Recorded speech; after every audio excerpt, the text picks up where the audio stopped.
give an energetic and warm welcome to the one and only Sandeep Maheshwari.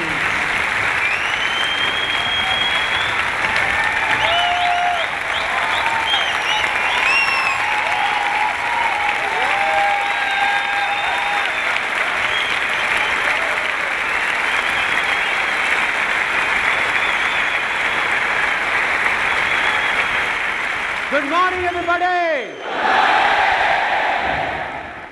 It seems there is a slight problem. Let me check. In this year's budget of India, how much is the tax on being happy and excited? Nil.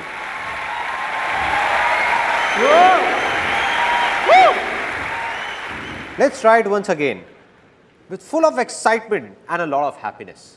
Good morning, everybody! 2.5 years ago, an MBA college in Pune invited me to give a speech. I prepared the speech, mucked it up for a month and was fully confident about it. No problem. I went there and when I saw 400-500 people sitting in front of the stage, I forgot everything. Blank. Didn't know what to do. Then I took that page out, the one with the speech written on it, and entered a room right behind the stage and started mugging it up as quickly as I could. Just then, a girl entered that room. She asked, "So what are you doing here? You have a speech to give." I said, "Yeah, I know, but I'm just fine-tuning it." She could sense what was going on.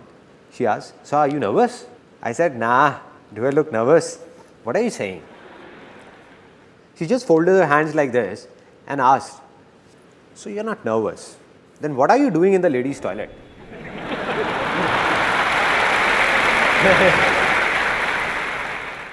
Then I looked on the other side and said, "Shucks, man." After that, somehow, I got out of there and went onto the stage. I went and stood behind the podium. Now just suppose, you can imagine the situation over there. This is the podium and here I am, fully prepared. Good morning, everybody. My name is Sandeep Maheshwari and today I am going to talk about blank. 1 second passed by, 2 seconds, 10 seconds. Every second seems as long as a year. People in the audience stare at you as if you are an alien, just the way you are staring at me right now. As if I'm gonna do something different. But I'm just one of you, no? So just kept standing there, completely blank for almost 1.5 minutes. A student of that college sitting in the audience shouted, "Come on, sir, you can do it." It shook me up. I said, if he's saying, maybe I can do it. Finally, I started speaking, somehow finished that speech and got down. So this experience taught me 2 important things about life.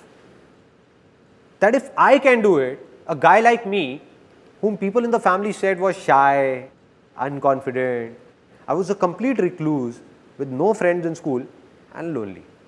So if a guy like me, who was an introvert back then, can come on this stage and speak in front of thousands of people, let aside those 2 hours, even for 5 minutes, then anybody in this world can do anything.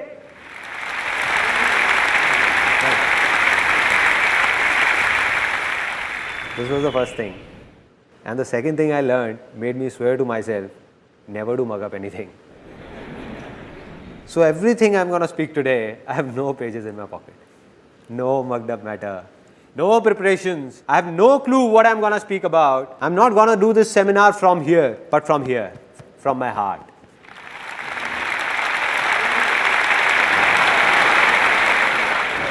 Anything I feel will be coming out directly. No filters in between. Nothing. Are you all excited? Now, your excitement level that was here has reached here. I'm going to make 3 such big commitments that your excitement level will surge from here up there, right through the roof.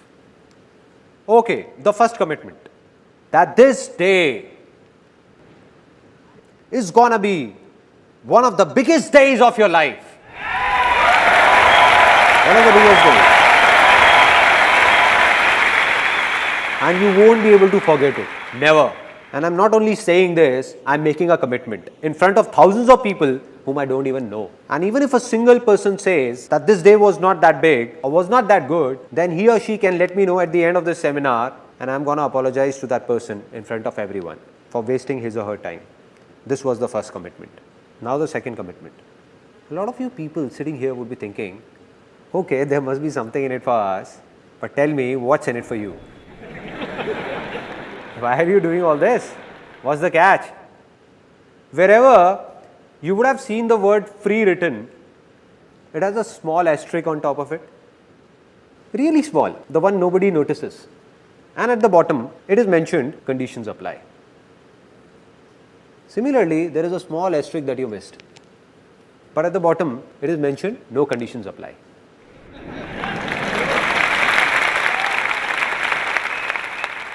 Which means, be it today or any day, I'm never going to talk about or even ask for a single penny from any one of you. No profit of any kind, neither direct nor indirect. Not now, not ever.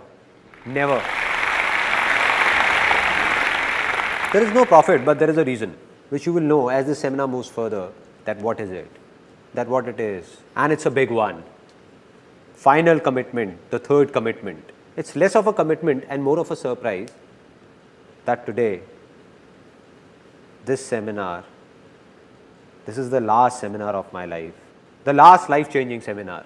And there is a very big reason behind it, which I'm going to share with you at the end of this seminar, for this being my last seminar.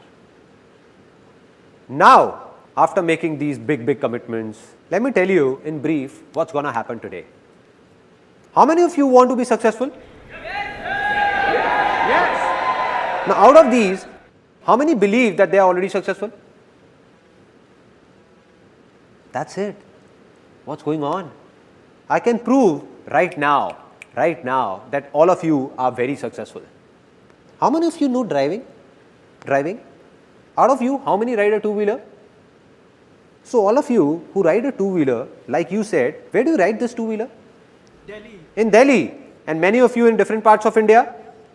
Now, what I can make out of this is that all these years, you have been driving two-wheelers on Indian roads and are still alive.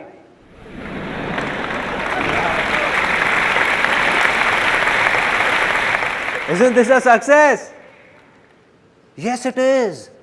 And if somebody has a doubt, then just ask a foreigner to come here and ride a two-wheeler. Ask him. Let me tell you what will happen. The very next day, not even 10 days, the very next day, there will be candles lit in front of his photograph. They don't put garlands, no? And somebody would come and ask his mother, I'm so sorry, how did this happen? And his mother would say, he made a big mistake. He didn't jump the red light.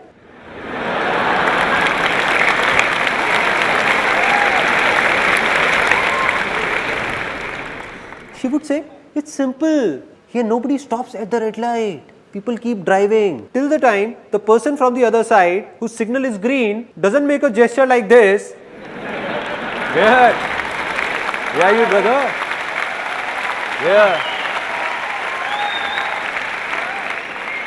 Till that time, don't stop, son, don't stop. Just keep driving, keep driving, keep driving. But he didn't understand all this. He applied brakes and stopped at the red light. He stopped, but the bus behind him didn't and took him along. Which means that in his own life, back in his own country, he might be very successful in many things, but driving in India, he failed and failed miserably. But you all are successful. So what is the problem? The problem is that with time, the definition of success changes. There was a time when driving was a success.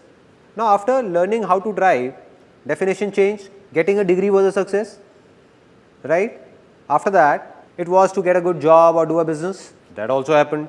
Then success was all about getting married. It's not right to laugh at other people's mistake.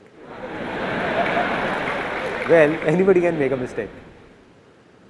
So marriage also happened, which means that if I start making a list of things you all are successful in, the day will pass here itself. Even of a single person, you all are so successful. But the only problem is that you don't believe in it.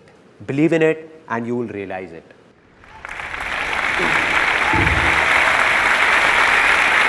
Only one person can help you or make you successful. And who's that? Can somebody tell me? Only you. Exactly.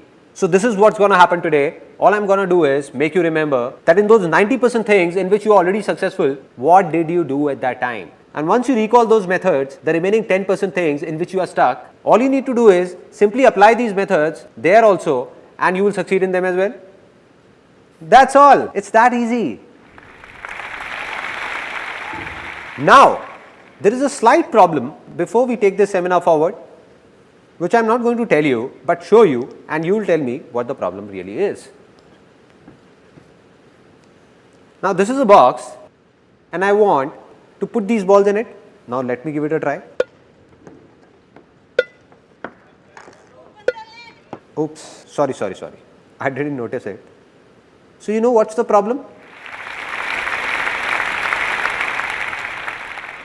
This box, imagine this box to be your mind, closed by a lid of your beliefs, everything that you would have heard and believed since childhood. So, the moment I am going to say something that's against those beliefs, suppose I say something and you believe in something else, you will think he's crazy, let him speak. So, nothing's going to enter inside. So, what to do? Open up your mind so that something enters inside. So, I request you all to open up your mind for the next 1.5 hours. Let it fill up with what I say. Then sit back and analyze what's useful and what's not. If you think something is just trash, just throw it out. And if you like something, keep it. But at least for the next 1.5 hours, just try and understand what I am trying to say. Only then will something happen. Only then it will be worth it. So, can I expect that all of you sitting here have opened up your minds? Yes or no? Yes or no? If opening up your mind was so simple, there wouldn't have been any problems. Let me ask you a simple thing. Who all have open minds by default? Who are ready to learn anything always? Kids, exactly. Let's give a big hand to all those who said kids. See, why are we clapping for him? Let me tell you. Not because he spoke something extraordinary, but because he at least spoke something. I asked and he answered. This is a very big quality of being successful. That it's not just about thinking, but doing it as well. So let's do one thing. I have a simple idea that let us all become kids for the next 1.5 hours. I am a kid and like me you are all kids. So are you all ready to be kids? Yes or no? Yes, yes or no? Yes. Now that you have said it, you can't step back. Now you will see what all strange things are going to happen here. Now we play a game that's called pay attention. It's really funny. Sparrow flies, parrot flies, dog flies, cow flies, potty flies, piss flies. Now some of you are laughing. The ones who are have already become kids. And the ones who are not laughing, they have to be kids. Kids enjoy such silly things only. Kids enjoy this only. They don't enjoy mature talks. If somebody expects this seminar is about some complex lectures, so my friend, you have come at a wrong place. If I want, I can make this seminar so complicated that after listening to it, you will say, didn't get it. Must be something nice.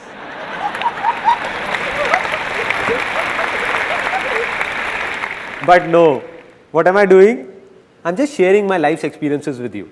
My life is easy, so I'm going to tell you how is it easy, why is it easy, and how can you make your life easy, not complicated. So, I'm going to ask you a simple question, and if your answer is yes, then put your hands up. If it's no, keep your hand down, and if there is a doubt, then stick it up till here. Alright, simple. First question. How many of you are male? Oh, some have not raised their hands till now.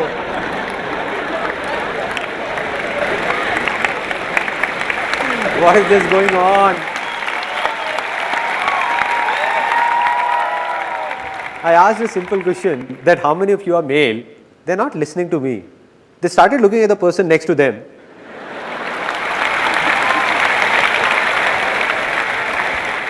They are looking at his moustaches.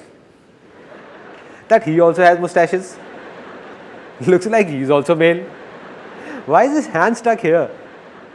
Maybe it has to go up till here only. It's a simple straight question, nothing complex. That for whom have you come here? For the person next to you, for me, or for yourself? For whom? So my dear brothers and sisters, except my wife. So anything you do has to be for yourself, not for me. not for the person next to you. Just forget about him and don't think about what he's thinking. The biggest problem is that we keep thinking what the person next to me is thinking, and the person next to you is also thinking what he's thinking. Exactly. Woo. Let's try it once more, this time faster. A simple question. Ready? How many of you are female? There is a gentleman sitting over there. His hand went up till here and then turned here.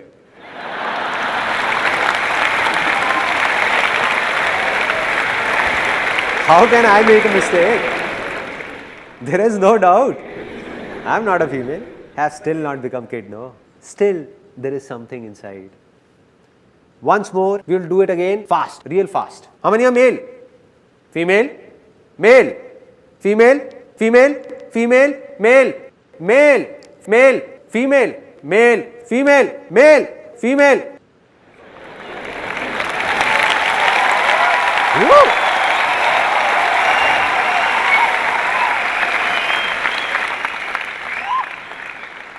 Now we all are enjoying, opening up a bit. Everyone. This is what needs to be done. So if you like something, laugh for yourself, not for me.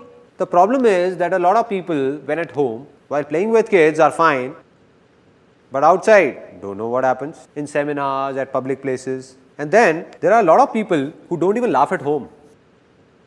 Their laughter, struck by the hard times of life, gets stuck. It stops. So I have given a name to such a laughter, and that's constipation smile. Meaning, stuck up smile. They feel like laughing, but don't want to open their mouth. How will it come out? Let it out. Don't suppress your laughter. Let it out. Out. There is no point stopping it. No point. So do what you feel like doing, because this day is not gonna come back. This day is not gonna come back.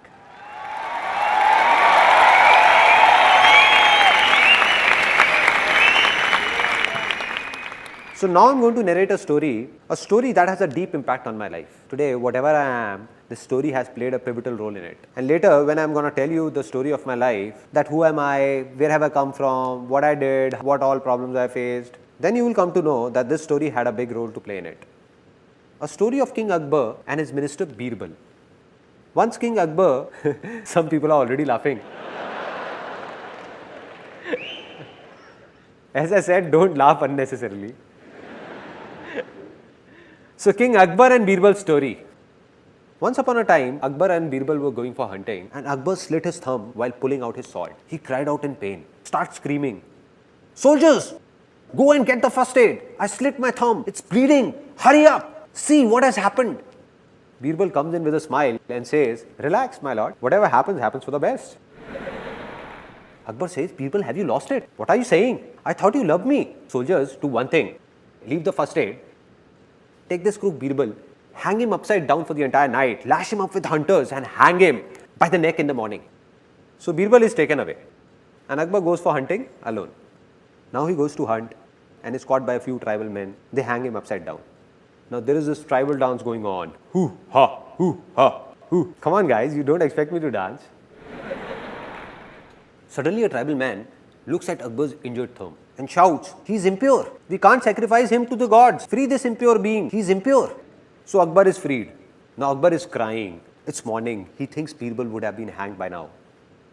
Shouting and screaming, "Birbal! Birbal! Birbal!" Running towards the palace. And he sees that Birbal is about to be hanged. About to be. He runs and holds Birbal by his feet. Says, "Birbal, please forgive me. You were right. Whatever happens, happens for the best. That's why I'm still alive. And look at me, I'm such a cheap fellow.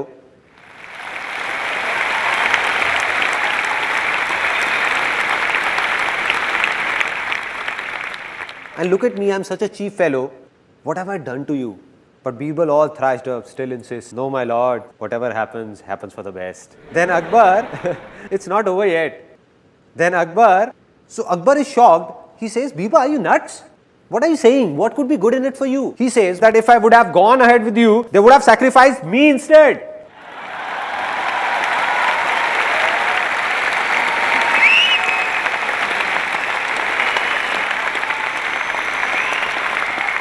Now a lot of smiles here are transforming from constipated smile to loose motion smile.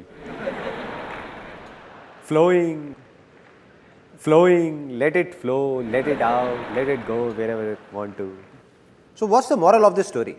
That whatever happens for the best. So how many of you believe in luck? How many of you believe that destiny plays a major role to move ahead or be successful in life? Many? Me too. I also believe in luck. I also believe in destiny. But I only believe in good luck. I believe there is nothing like bad luck in this world, because whatever happens for the best. Right? It means that even if something bad is happening, it seems to be bad. It is not actually bad. It seems bad at present, but in future we realize that it was also for the good.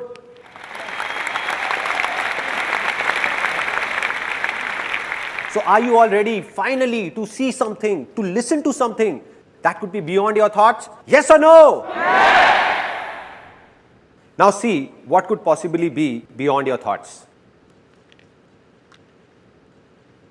This is the thing that I am talking about. Can all of you see it? No? How is it possible, man? How is it possible? In my hand, I am holding a row of 50 feet tall trees with thousands of leaves, countless fruits, and you can't see it? Some people can call them seeds also if they want to. Did I say something wrong? Are the tallest of those trees not hidden in the seeds?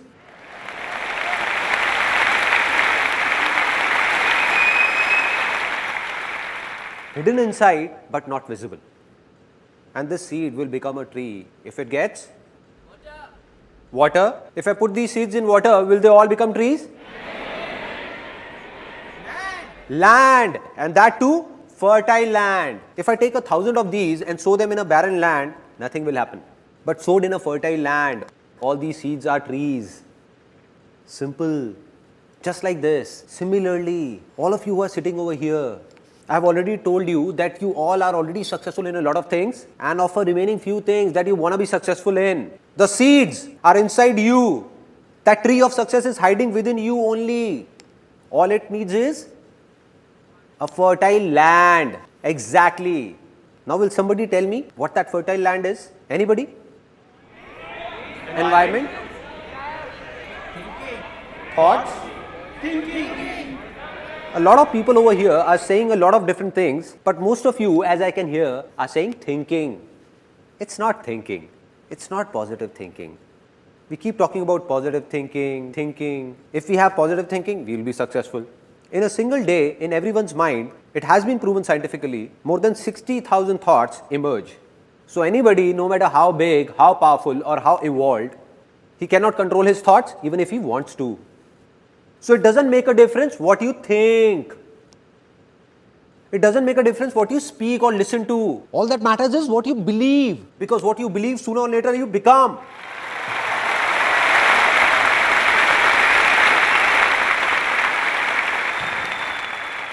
And if someone believes that he can't do anything, will he be able to do something? No, never. And if someone believes that I can do it, then nothing in this world can stop that person. Yes or no? Yes! So simple, so simple. So what am I saying? I'm saying something big that might hurt a few people. That all of you who are sitting here, more than 90% of you don't even have a land that's fertile enough to sow the seeds of success in. That very land is infertile. Strange to hear, na? Okay, I'll not comment on you, rather share my own experience. Till the time I turned 18, as a kid, I believed I could do anything. But by the time I started growing up, grew up, there came a stage in life where I believed that I'm good for nothing, which means my land became infertile. So why did this happen? Where did it all begin? It all began in childhood. So here's a short film that you'll see that will explain why did that land become infertile and how to make it fertile again. Since childhood, don't know how many times you would have heard that you can't achieve your dreams. Like your dream of piercing through the clouds in open sky. But the dream ended the very moment you woke up. Because you were told that no matter what you do, you cannot fly. Just like me, you would have heard it a lot of times. that life is not easy. Rather, it's very difficult. It's not a child's play. What if I tell you that all those people who told this to you were intentionally or unintentionally lying about it? And in this whole world, anybody who has been successful has done so by keeping that little kid inside him alive and not by killing him. That kid who is not afraid of dreaming, who learns to walk by falling again and again, who believes that he can do anything, who not only flies in his dreams, but in reality as well. So are you ready to become a kid once again? Because being successful is not a man's task. Rather, it is a child's play.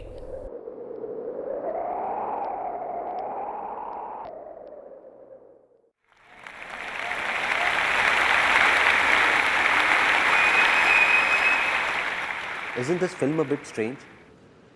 What we hear in our daily lives is a lot different. There, anybody who is successful or not successful says the same thing, that being successful is very difficult. One has to go through a lot of hardships, lot of pain. Like success is very, very hard to achieve. That he who is successful must have done something radical. But what am I saying here? That being successful is a child's play. What will happen if within the next few minutes, all of you believe in it? Because you already know it. I am saying believe in it, not knowing it. If you believe in it, that being successful is a child's play, what will happen? You will become successful. Right? So let me tell you what happened that made my land infertile. Which means I wanted to be successful. I wanted to do something, but believed that I can't do anything. As a kid, I dreamt of flying in the sky. But by the time I grew up, I was even afraid of walking. There was a stage in life when I thought I can't do anything. What was the reason? The root cause. The root cause is somewhere in our childhood. How many of you are from a middle class background? A lot of you. I also hail from a middle class background. My family, we used to live in a small house, just a 2-room set. We had limited income with a rented accommodation. I had a friend in the neighborhood by the name of Puneet.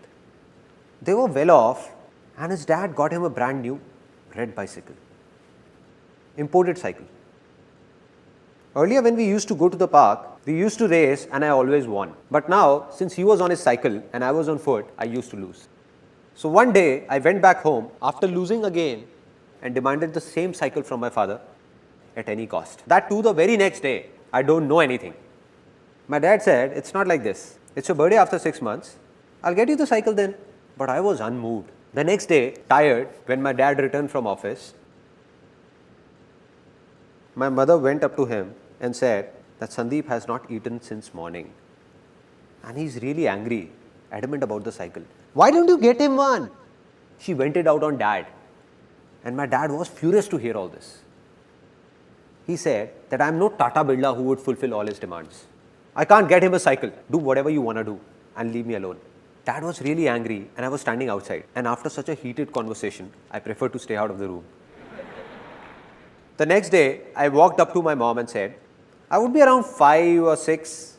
I asked mom, what was dad saying? Tata Birla. What is this Tata Birla? So my mom replied that these Tata Birla are people who are billionaires with a lot of money. So I became really happy and asked, so why are we not Tata Birla? And my mom got irritated and said, I don't know why. You just go out and play. Go, don't eat my brains. Just go, no. I went out, there was an auntie living next door. I went up to her and asked, Auntie, who is this Tata Birla? Heard about them? The next day I came to my mother and said it. Mom, when I grow up, I'll become Tata Birla. Till there, it was fine. Like every mom, she also encouraged me saying, why not? And she said, you will become Tata Birla. You will become Tata Birla. You will. One day you will. But the mistake she made was, right now my mother is sitting here. So what she did was, she told everyone in the family, all my uncles, aunts, friends and relatives, that Sandeep will become Tata Birla. My son will become Tata Birla. Now what happens, like if there is a marriage or an event in the family, when people get tired of singing and dancing, no, they need kids for entertainment. True? Right? Kids are called. Come here kid, come, recite a poem. Okay, tell us, do you like your dad more or mom? What happens? And everybody enjoys. In my family, they used to call me. So my aunt used to call me, oh Sandeep, come here. Yes auntie, what is it? And she used to tell everyone, just wait, look, he'll speak. Now, with everyone eagerly looking at me, then she used to ask, Sandeep, what will you become when you grow up? And I stood there feeling shy, looking down, really shy. She prompted me again, speak up baby, speak up. Don't be shy, speak up. Tata Birla. Saying this, I would run away. And they used to laugh and call me later, kissing me, hugging me, and they used to say, Ay, such a cute kid. Why not? He will become Tata Birla one day. You will know once he grows up. Innocent kid. If a kid from a middle class background says that he will become a billionaire, what will happen? People will laugh at him, no? Because we can't accept these things. And that's what happened. Everybody used to make fun of me, all of them. They thought he's just a kid. What difference does it make to him? He's just a kid, no. They were wrong. Because a kid understands everything. He doesn't understand a joke, but he understands when others are making a joke out of him. I didn't know what's Tata Birla, but I knew that everyone is making fun of me.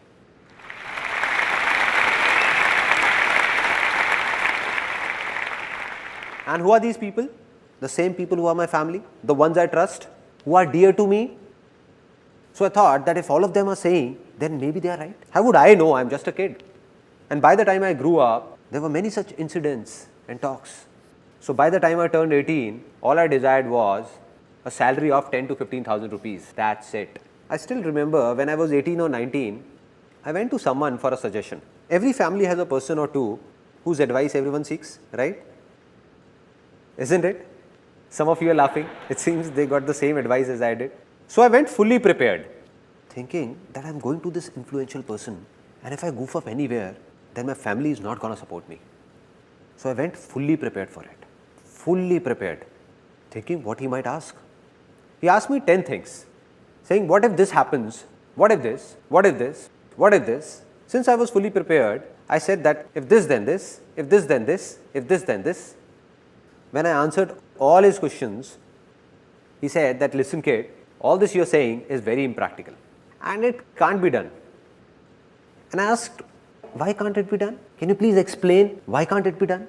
He got irritated because he was at a position where a kid who was a nobody came and questioned him that why is it not possible? So his ego took a hit and he said that, listen boy, you don't know anything about it. It's easy to say but very difficult to do. How many of you have heard this dialogue? Everyone. And that too, how many times? Have you ever wondered the impact of this simple dialogue on our minds? Or on that land that I was talking about? This word difficult is also a seed. Just like the seed of success that I was talking about, this word is the seed of failure. Anything in life, if you keep saying it's difficult, then after some time you will end up saying, it's impossible, it can't be done, the end. So this word difficult, what has it done? It has tied down. It has tied down each one of us like a rope does. Just like an elephant in a circus who was tied with a rope when it was small. So that baby elephant tries very hard to snap that rope. It keeps trying,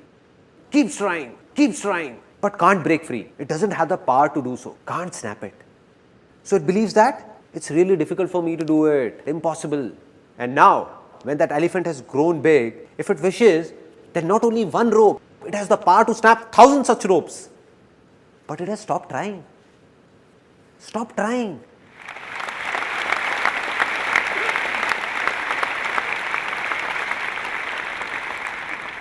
If someone sneaks in and whispers in that elephant's ear, that dude, you have the power, Just give it a shot. You can do it.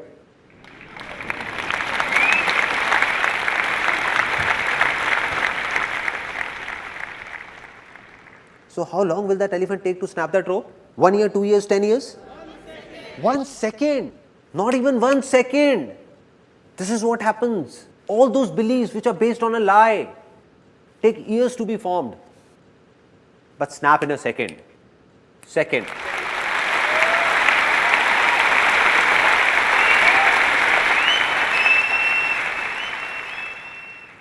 So I'm giving you a few examples of how these false beliefs are broken. For centuries, man believed that the earth is flat. It's flat, flat. For thousands of years, people used to say it's flat. Then suddenly, a few years back, a scientist discovered that the earth is round. And what did everyone start saying? That the earth is round, round, round. Which means that belief took centuries to be formed, but collapsed in a second. The moment it faced the truth, it was gone. Similarly, all such beliefs are based on lies. All are lies. The moment they face the truth, all of them will collapse. And sometimes when they collapse, when they face the truth, some people get shocked while others take pleasure in it as well. Like it happened with one of my uncles. He had made a belief of his own, that my son is going to marry a girl of my choice.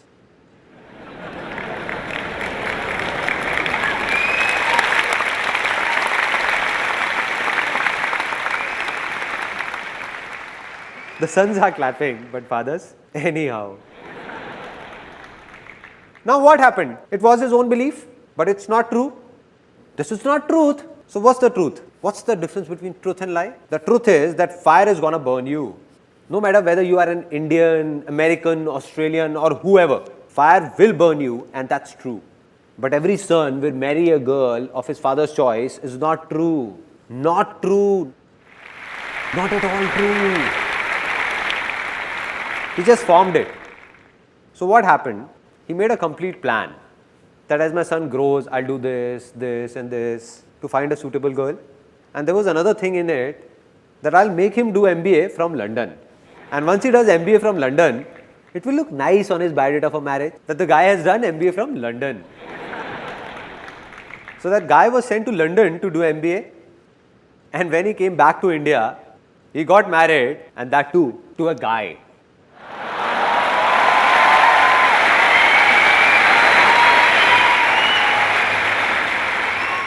This is how false beliefs snap, like this. I'm not talking about right or wrong, but I'm just giving you an example. How these beliefs shatter. And in the same way, all your beliefs formed by you, which are stopping you from moving ahead, that have made your land infertile, are going to be shattered in the next 20 minutes. All of them. All of them. All of them.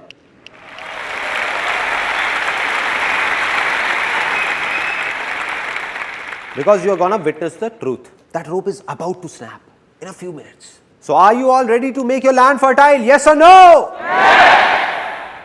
So how many of you are into a job? Okay. Out of these, how many of you find giving job interviews difficult? Going for an interview gives you nightmares. Okay. So many of you.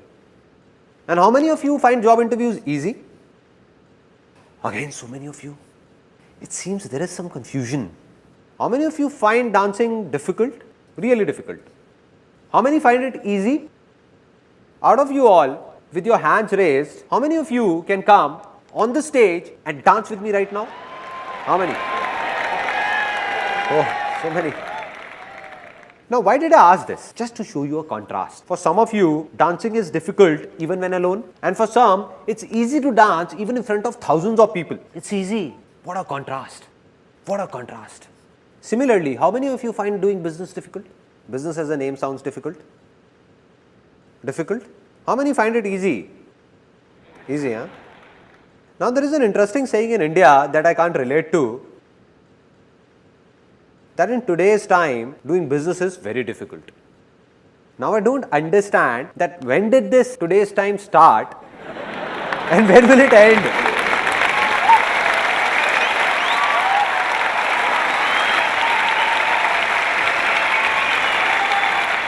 In what time is this today's time gonna go on? So there is a simple thing that's clear now, absolutely clear. Sometimes we are so busy with our lives that we don't have the time to think about these minute things. We keep waiting that someone from somewhere will come and tell us a big secret. A big secret. Or lightning will strike us, giving us that idea which will make us successful overnight. And we keep looking for that idea. Right? While the secret of success is hidden in these minute things and not in big philosophies. If we understand small things, big ones will also be understood automatically. And what is that small thing that I am talking about? That be it a job interview, be it dancing, be it a business, or be it anything in the world, it just seems to be difficult. In reality, it is neither difficult nor easy for those who believe it to be difficult for them. So today or tomorrow, it keeps getting more and more difficult for them. And for those who believe it's easy for them, it keeps getting easier for them.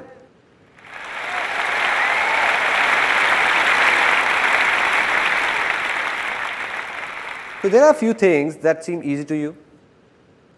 So they are easy for you. No need to do anything because they are easy. But a few things are difficult for you. If somehow you start believing that all those things which are difficult for you are also easy, then what will happen? They will become easy. Easy in reality. So being successful will actually be a child's play. Right?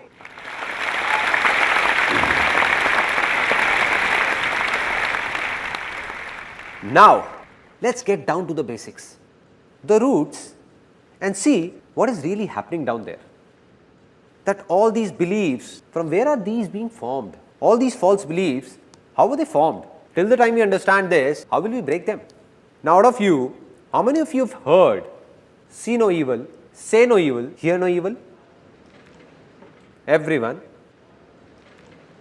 I believe that if you really want to be successful, then you have to do something else and not this.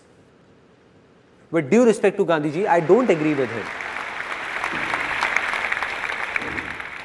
Why? I'm saying such a big thing. Why don't I agree with him? Why not? Can you please close your eyes for a few seconds?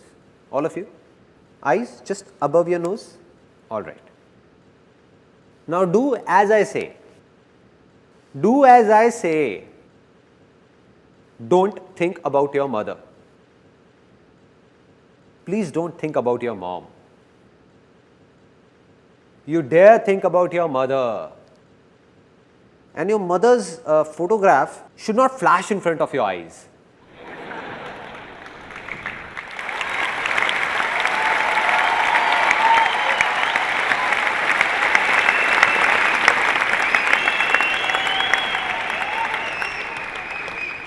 What all was happening? How many were thinking about their father? I was saying, don't think, don't think.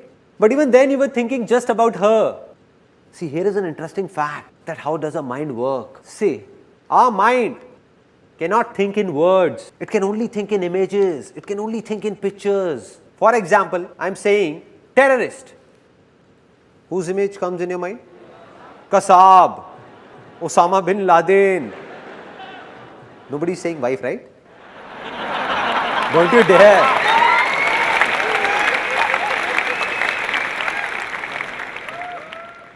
Such images come to your mind. Mother Teresa. What came in the mind? A good image. Peace, right? Zupta. Any image in the mind? ZXY. Any image in the mind? ZXY. Any image? No? Nothing? It means that our mind can't think in alphabets. It can't think in words. It can only think in pictures. Pictures.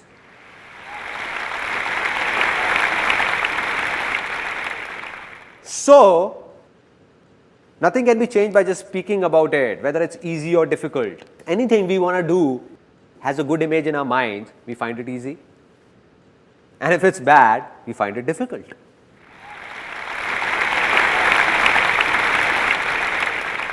Now, I'll tell you about a very interesting experience of my life. When I was a kid, I didn't know about all this, because of which created a lot of embarrassing situations for me. As a kid, I loved beating up my younger sister. She's also here today. Hi there. So I enjoyed beating her up a lot, very much. And whenever I would beat her up, she would exaggerate and tell my dad about it. Means, she would say, I got a real beating. Oh dad, he hit me here, he hit me there. I got a real beating. Dad would have just returned from office, all tired, irritated, and he would start every day, regularly, almost every day. Are you an idiot? Is your mind full of trash or what? Don't you understand? How many times have I told you not to hit your little sister? Not with your leg. She is considered to be the goddess of wealth.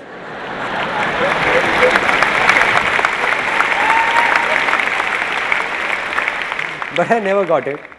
At that time, when dad would be scolding me, I would look down and apologize, sorry, and the next day again.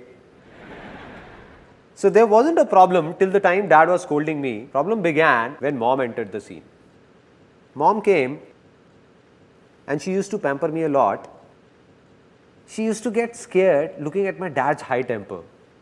And she used to come and dad would be scolding me. She used to come and say, don't get angry, poor kid, spare him, don't get angry. And as mom started saying this, dad, who would be scolding me till then, would suddenly start beating me up.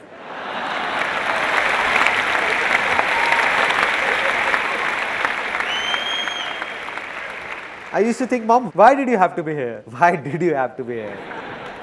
The more she used to say, don't get angry, dad would say, don't get angry, Thor! He deserves it, Thor! Don't you dare! Never do it again. I couldn't understand it back then, but today I can understand the problem. Problem is that our mind doesn't think in words, but in images. The moment mom said, don't get angry. So what happened? The image of anger came in. Don't. Any image of don't? Nothing. Get. Yes, do it. So,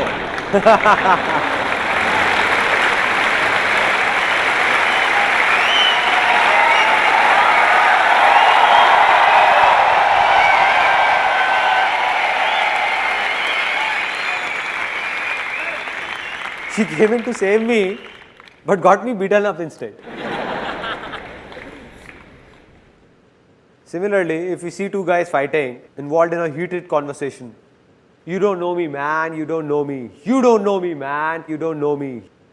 And somebody would come and say, don't hit him, don't you? No.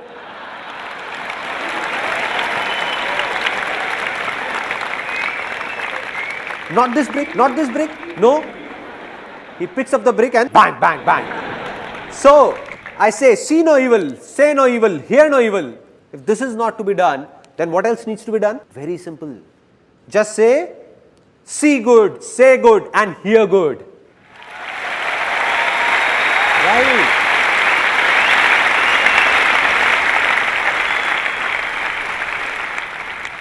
But it is also not something new. Everyone knows about it. And this is called positive thinking. Everyone is talking about it. Anywhere you go, to think positive, think positive, think positive. Does it make a difference? To some extent, yes. To some extent. Because positive thinking is like allopathy and not Ayurveda. It's a temporary relief. What does allopathy say? If you have a problem, take a medicine and cure it. Medicine and cure. What does Ayurveda say? That you make your body so healthy that you don't need to take medicines at all. That's the difference. You will read a positive book or go to a pleasant place, the effect will last for some time. It's absolutely true, and it applies for this seminar as well. That its effect will last only for some time. A few hours, a few days, or maybe a few months. And after that, back to normal life.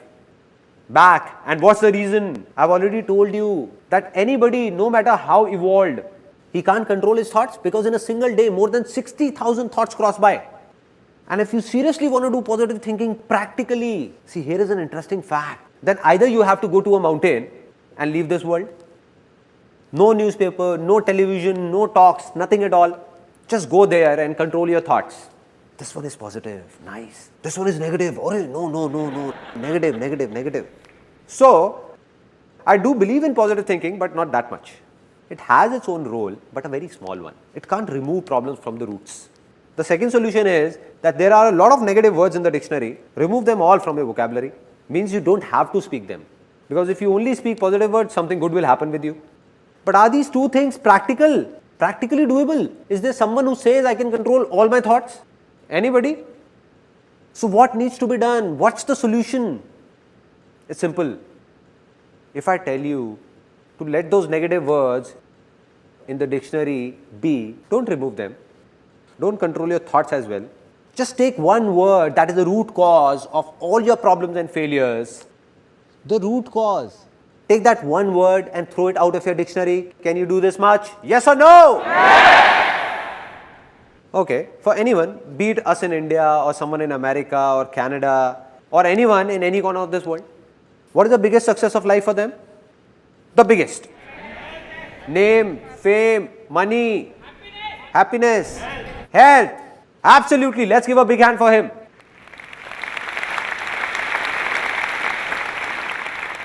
No success is bigger than health. A man with a lot of name, fame and wealth, but without health, is he any good? All is waste, no use. No success is bigger than health, and we all know it. Nothing new in it. So how many of you genuinely want to stay healthy? Everyone. Out of you, how many know that the best way to stay healthy is to get up early, go to a park, do yoga or do jogging? Everyone knows. So now how many of you are actually regular? That's it. Hardly 1% or 2% people. Now see, the problem is that we all know these things, but when do we remember them? About health, to stay healthy. The time we are sick and visit a doctor or visit a relative or a friend in a hospital, when the doctor warns us that either you do something now or the Almighty will do it. Cholesterol levels, man. Right. And then suddenly we wake up saying something needs to be done now. And from that very day, you make up your mind that from tomorrow morning 6 o'clock, I'm going. Everything is planned. Left office on time. Thinking, I have to go, I have to go, have to go, have to go, have to go. It's around 10:30 in the night and you're feeling sleepy, trying to sleep, lying down, eyes closed. You know to wake up early, you need to sleep early. Just then, you heard your famous TV soaps tune. Na na na na.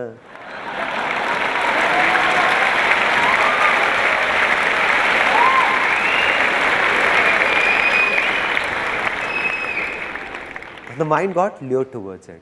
You got out of bed. Okay. You got out of bed saying, half an hour hardly matters. Let me watch it. And sat in front of the TV. Relaxing, relaxed, mood changed. All that health mantra is gone. Forgotten. It's around 11 o'clock. Now again surfing channels, got freshened up. And by the time you came back in bed, it's 12 a.m. It's 12 o'clock. Now, when you lie down to sleep and you're about to sleep, what's going on in the mind? The thoughts that it's 12 already, getting up early is really difficult. And as soon as you think this, the mind, what it does is, it starts working as branches of trees.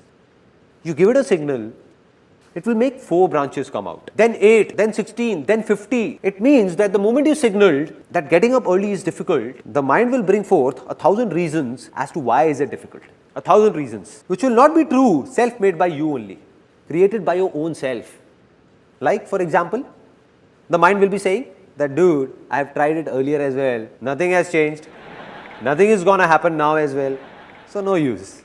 The second thought will be, I tried getting up at 6 a.m. earlier as well. I somehow woke up, but the eyes didn't open. Got hit by a side table. And this knee still hurts. Strange thoughts will come to the mind. Strange thoughts. That if I wake up early, like I'll feel sleepy throughout the day in office. And then what will you do? Change the alarm from 6 a.m. to 7 a.m. saying getting up an hour later will hardly make a difference. Now you're remembering because you have said it's difficult. So the mind is giving you reasons. That you read an article in a newspaper which said that a minimum of 7 to 8 hours of sleep is a must.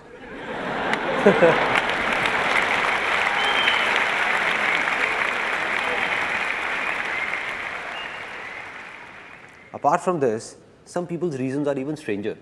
Like one of my friends, I told him that from tomorrow morning, you come along with me and let's go jogging. He said, I'll not go in the morning, I can go in the evening. I said, why? Why not in the morning? He said, I go to the park in the morning and I see that man and I don't like his face. I said, what kind of reason is this? Now the solution of this problem. And it's really simple.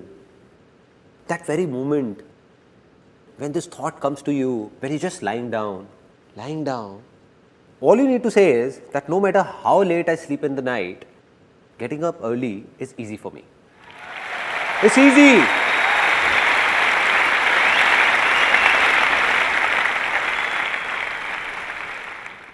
Now you know what will happen? Really? The moment you will say it's easy, a voice inside you will say, are you crazy or what? How is it easy? Because we aren't used to it. Then you will say it for the second time, it's easy. Then for the third time, it's easy. Getting up early is easy. The moment you say it 3-4 times, your mind will give you 1,000 reasons that will prove it's easy.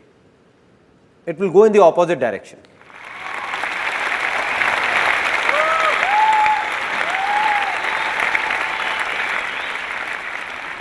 At that time, mind will be filled with some other reasons which will be completely different from the previous ones. For example, the first one will be, come on dude, I just have to get up at 6, not drill through a mountain. Earlier also so many times I have caught a train and to catch it, I woke up at 4 in the morning, 4 a.m. and that too on my own. 5 minutes before the alarm went off, I woke up myself. I can catch the train again even if I miss it. But where will I get this body from once the health is gone?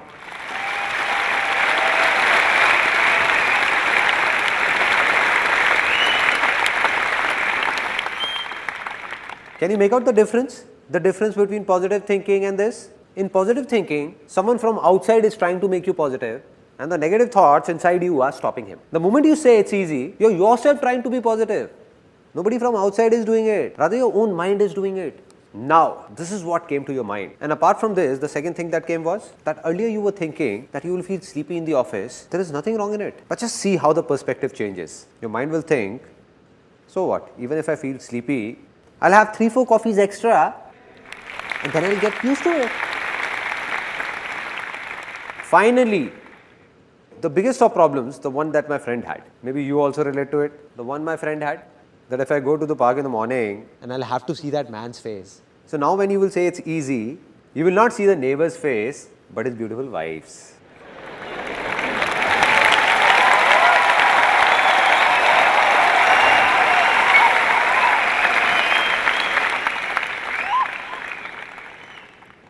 It's that simple. This is it. Be it the smallest to the biggest of problems of your lives. Just take these 2 words and stick them up with all these so-called problems. The day it starts coming from within, that it's easy, that day, everything will become easy. And this is the biggest secret of my life. The biggest.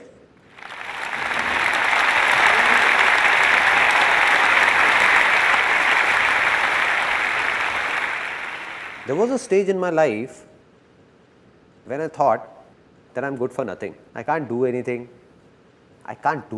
Nothing at all. Went to a call center for an interview, don't know where all I went, did what not, but didn't get a job. It was a stage that if someone would have offered me 6,000 rupees for which I would have to work for 12 hours, slogging for the entire day, doing heavy loading jobs, I was ready. There were such major problems in my life. At that very time, an exactly similar moment came in my life. The same moment that's going to come in your lives in some time. When I watched someone, just the way you are watching me now, I saw someone who appeared to be just like me.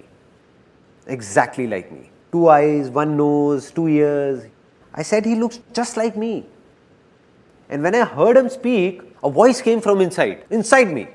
Nobody said anything, it came from inside. That if he can do it, so can I. If it's easy for him, then it's easy for me as well.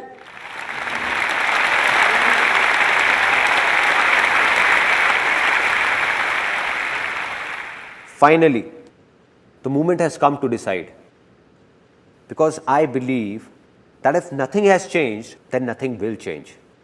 Although you all have come here, but if you don't make a commitment to yourself, or don't try to change yourself, then nothing will change when you step out of here. Nothing different. Just a good time pass and finished. So it's time to make a commitment to yourself.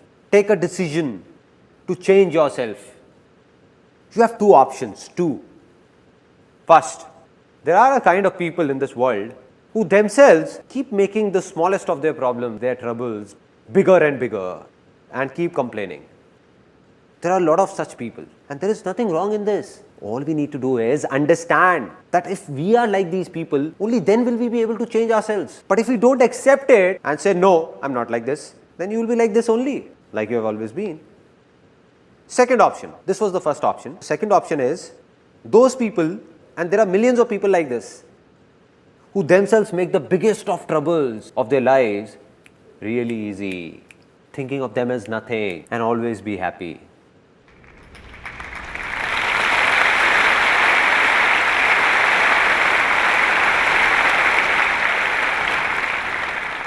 So what have you decided that from now on, will you be happy or just complain?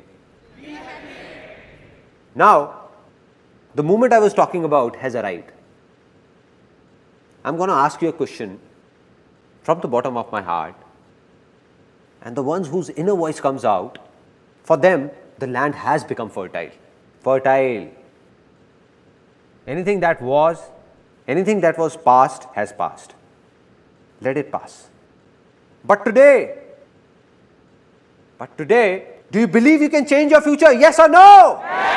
Yes or no? Yes or no?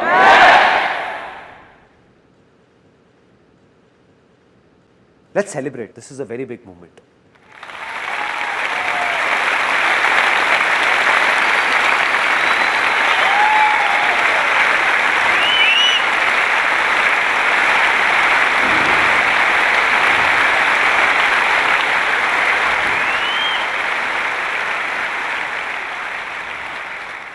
And I'm not just saying this, I can give it to you in writing, signed if you want.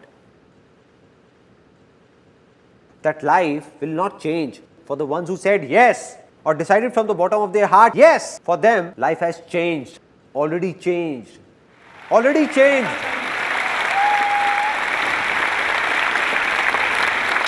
The land has become fertile.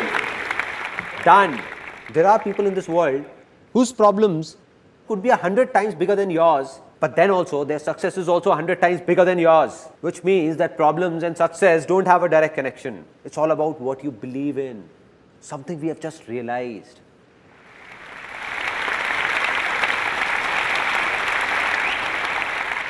Now, just a small task to do. The land has become fertile, but no matter how fertile a land, if you don't take good care of it, what will happen? It will be barren again, back to being infertile. So what we need is a plow to keep tilling that land. A plow. And now what is that plow? It's easy. Exactly. Don't underestimate its power. It has changed my life. What needs to be done is that anything you want to do in life but believe you can't do it, just attach these two words. It's easy. And then see what happens. I'll give you an example what happens. How many of you are students? Okay. Many would be engineering students also. How many are engineering students? A lot. Now what happens inside an engineering college? Leave alone the top engineering colleges like IITs, other top colleges, number 1, number 2, but not many students get admissions in these. And they get admission in a college which is not highly ranked. Now what's the general discussion in that college? And after taking admission yourself, you're cursing that college all the time. This college has this problem, that problem. You're told about so many things while taking admission. And now they're not doing anything. This is bad, that is bad, that is bad. And the worst is the placement cell of this college. All the students, all of them are saying that a degree from this college, leave alone any MNC, will hardly manage to get us a rupees 6,000 job. Right? This is what happens. Such strange talks are going around everywhere. And we also start doing it. What you need to do is leave aside everyone else. Whatever they do, if you want something different, something good to happen to you, then you'll have to say, to hell with the world, I'll pass out from this very college, and to get a job in India's top multinational company for me, it's easy.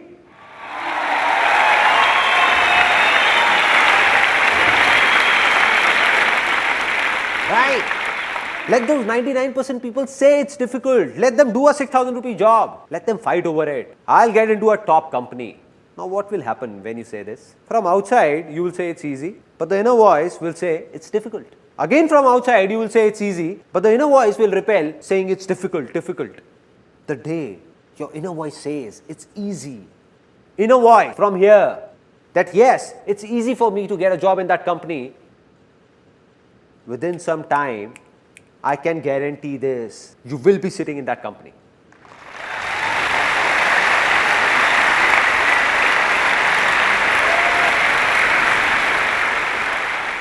And this is not something theoretical that I am saying. Practically, you pick up any big company of India or world for that matter. Have all the people working there passed out from top colleges?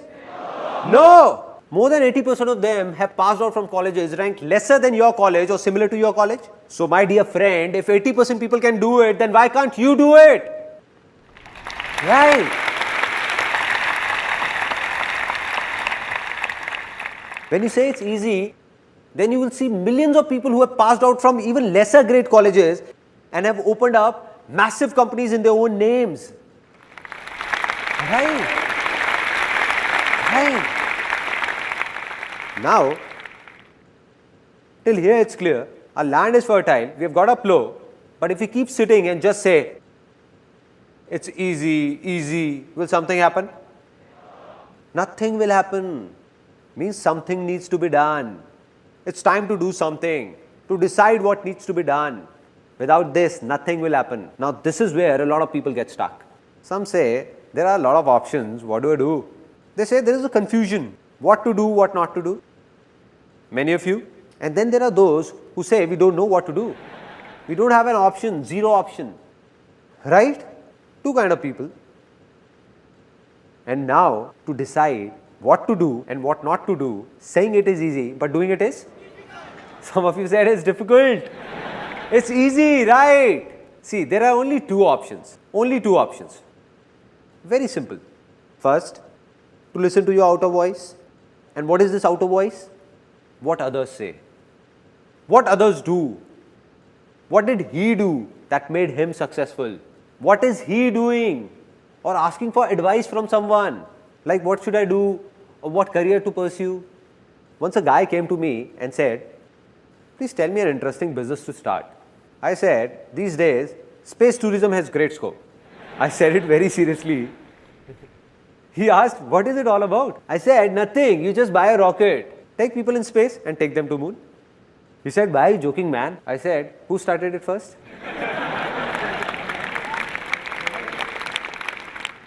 So what's the second option? The first one is outer voice and the second one is listen to your inner voice.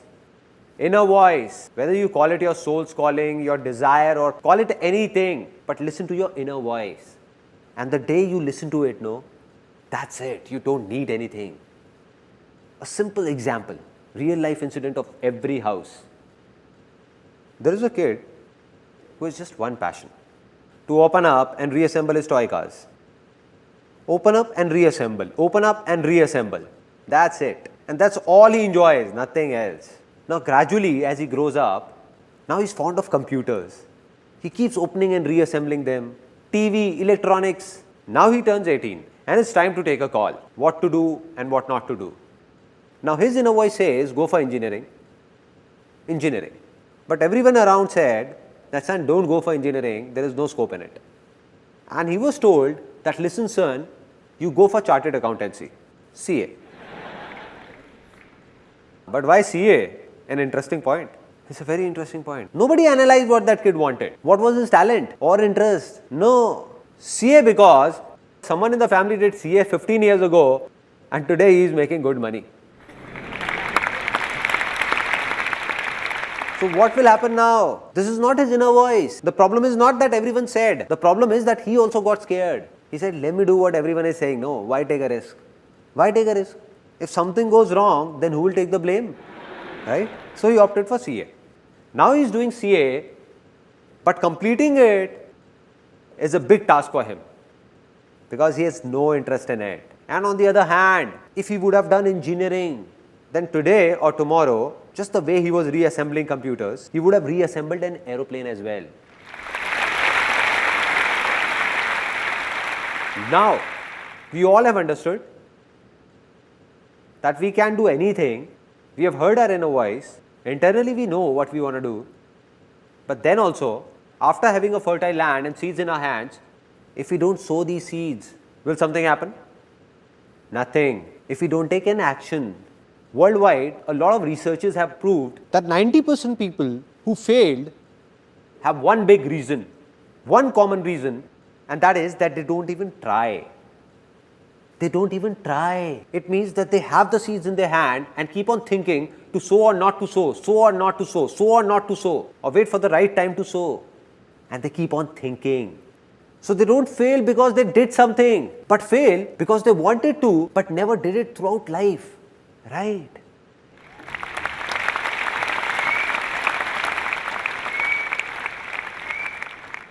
Now we understand that the problem is not taking an action. Let me ask all of you, why don't we take an action? We know we have to do this, still we don't do it. Why? It's one word, one word. Fear, risk. And that's completely genuine. I'm not saying it's wrong. It's completely right. Because we are not alone. Today your inner voice says, I must do this. You also have your family, your house, kids and everything. How will you do it? There is a risk involved. Rubbish. All rubbish. I don't buy it. Why so? Because there is nothing known as risk in this whole world. God or whoever created this world didn't make anything by the name of risk. It is man who is creating risk for his own self. We are ourselves creating risky situations for ourselves and are getting scared of them. A little kid who is just born, we tell him impatiently, everybody encourages him to run. Run kid, run. What will happen to the kid? He'll break apart, he'll fall. Right? It's risky. But if that kid is given time and he is told to start by crawling, slowly, slowly, then walk holding a finger, then walk and then run. Is there a risk then? Not at all. Yes or no? No. Here is an interesting thing that happened with me 5 years ago. One of my friends came who had done MBA finance. I asked, what's up man? He said, nothing man, it all looks fit, but life is shit. I said, what happened? He was actually very tense. He said, I'm not happy. The 9 or 10 hours in office are so suffocating. I have no interest in this finance field, no. And it's really bad, and by the time I come home, I take all my frustration out on my wife and everybody. I just lose it and get irritated. I said, okay, it seems that you need to do something else or think of something else. So he said, that's why I have come to you. And I asked, what have you thought of? He said, man, but will you be willing to help me? I said, come on man, just say it. I'll do whatever I can. So he said, I think I should learn photography just the way you did. Will you teach me? I said, that is fine, I'll teach you, but why do you want to do photography leaving finance aside? Why photography? Any reason? He said, because you do photography and stay very happy. I said, great, so it's decided. You come to my studio from tomorrow, I teach you photography, but do one more thing from tonight, start eating bitter gourd as well, some fresh bitter gourds, nicely cooked. He said, what are you saying man? I said, it's clear, no, it's clear. I stay happy by eating bitter gourds as well. So do everything that I like to do.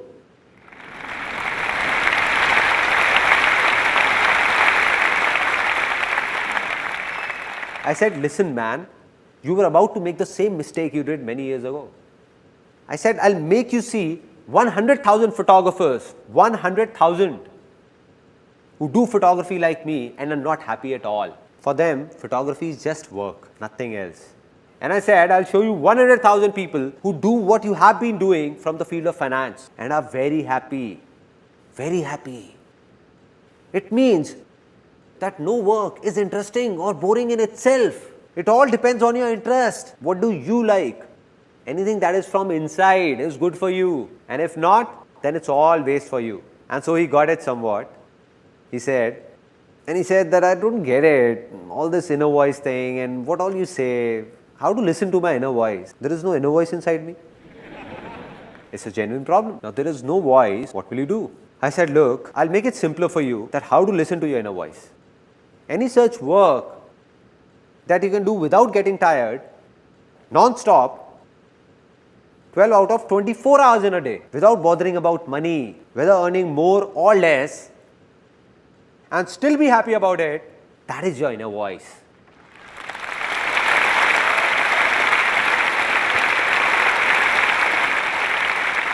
So he smiled a bit. I saw his eyes lit up. He smiled and said, "This is great, man. But there is only one such work that I can do for 12 out of 24 hours. I said, "What is it?" He said, "I am very fond of eating." I walked up to him and touching his bulging tummy, I said, "Well, I can see that."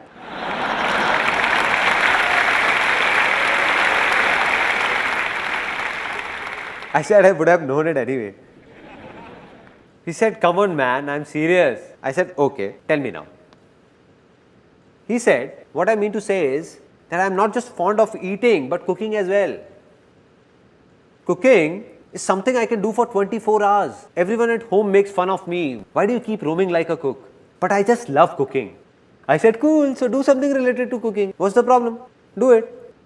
He said, "Yeah, man, thanks for the idea." I said, "I didn't give it to you. You gave it to yourself."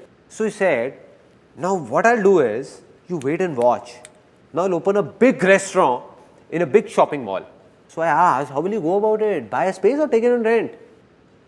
He said, "Come on, man, you know I don't have that much money to buy a space. Obviously, rent is the only option." I said, "Okay, take it on rent. Still, it's not a big investment, no? Just assume the rent of a big restaurant in a big shopping mall, like 200,000 rupees as rent. Just 5 million rupees is all you need. You must be having that much on you. Just calculate, no?" He started calculating all my savings from here and there, taking from dad, borrowing it from friends. 3 to 4,100 rupees I can manage. I said, "Great, man, you're just about there. Great, man. Okay, 3 to 400,000 rupees from here. And what about the remaining money?" He thought a lot and said, "I think dad won't mortgage the home for it." I said, "You lost it, man. Just think of something else, man." He said, "I'll make a proposal of my restaurant and go to a bank for a loan. And I'm sure I'm going to get one." I smiled. I smiled and said, "My brother, bank only lends money to those who actually don't need that money." Right.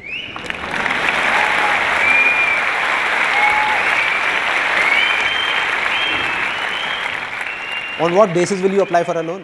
On what basis?" He said, "Yeah, man, I think you're right. I won't get a loan. So what to do?" "I think it's really difficult. Leave it." I said, "Why is it difficult?" He said, "No money, na." I said, "Why? You just said you have the money." He said, "No, I didn't." I said, "No, you said there is money. What about those 3 to 400,000 rupees?" He said, "But they are not enough to open a restaurant." I said, "Who told you to open a restaurant? Out of these 3 to 400,000 rupees, you can keep aside 100,000 rupees and open a nice stall with the remaining money. A nice stall."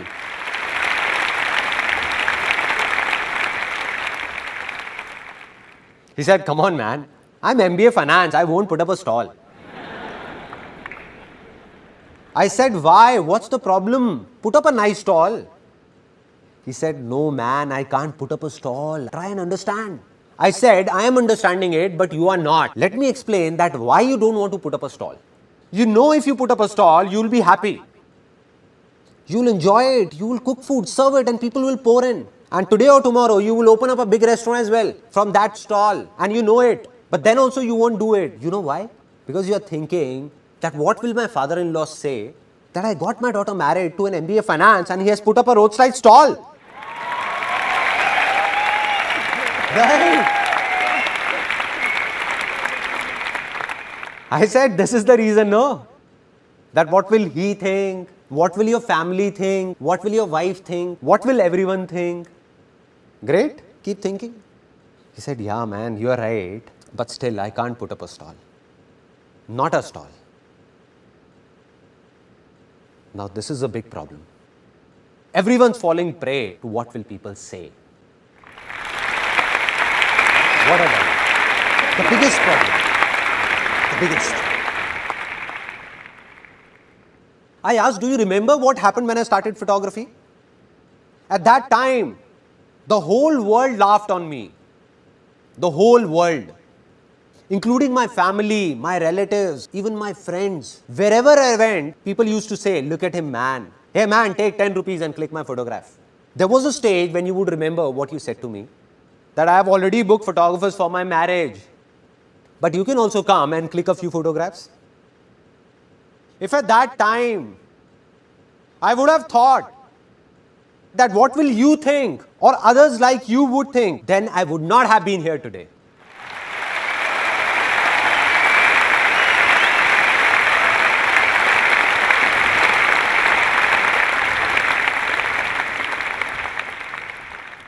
I said those people can go to hell.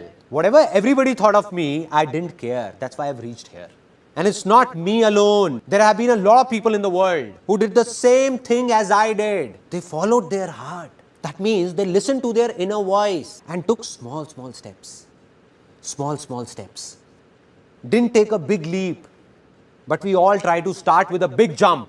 That I'll do this and I'll do that. What's the problem, man? Do whatever you want to do today. And that too from the smallest possible level. And then see who stops you. Nobody will be able to. Nobody.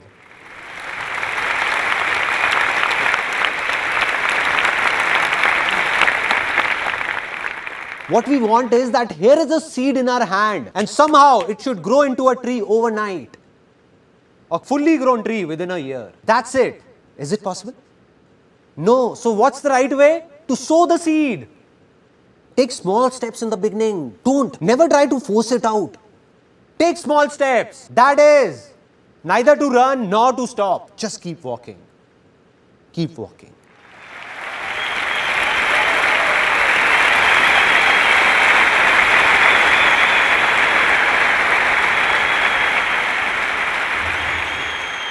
Now there'll be only one glitch in your way ahead, where a lot of people get stuck. Which means that if you do as told, then you will earn money for sure. In anything you do, you will earn money, but will you be successful? And for that, there is a final step that you must follow. And this is also going to sound strange to some people, because it is just the opposite of what people say about success. But this is true, with proof. You made your land fertile, sowed a seed, that seed has grown into a tree with a lot of fruits on it. Now if you lose it and say that I'll eat all these fruits alone, not give them to anyone, not share it with anyone, what will happen? Either those fruits will rot or you will die trying to eat all of them. Simple.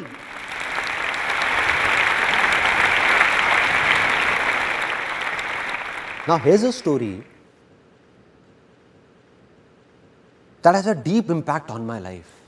Two farmers in a village used to do similar kind of work. Both died and went to God. When they reached, God asked them, so tell me sons, what do you want to be next? What do you want? So the first farmer, full of frustration and anger, started complaining, what God, what a pathetic life you had given me. I had nothing on me, nothing. Look at what you did to me. Whole life passed working like that ox in the field, working. Whatever I earned, people used to take it from me. Nothing stayed with me. Nothing stayed with me. So God, in my next life, please make sure that I don't have to give anything to anyone. Rather, everyone should give me money from everywhere. Everywhere. God said, so be it, son, go. The second one came, God asked, what do you want? He said, God, you gave me so much. I have nothing more to ask for. A good family, a nice work, a nice village, no shortage of food ever. I never slept hungry. But there was just this one thing missing in life.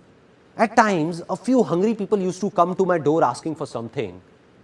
Just do something that nobody should go hungry from my door.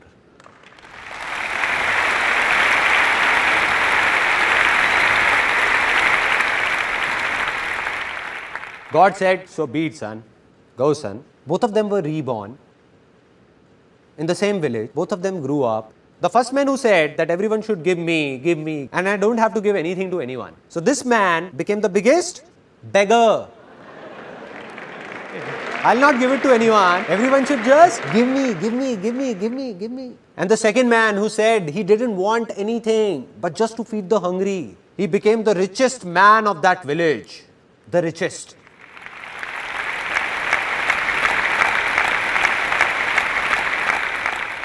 It's simple. If you want to stay happy, then there is only one way: spread happiness. Spread happiness.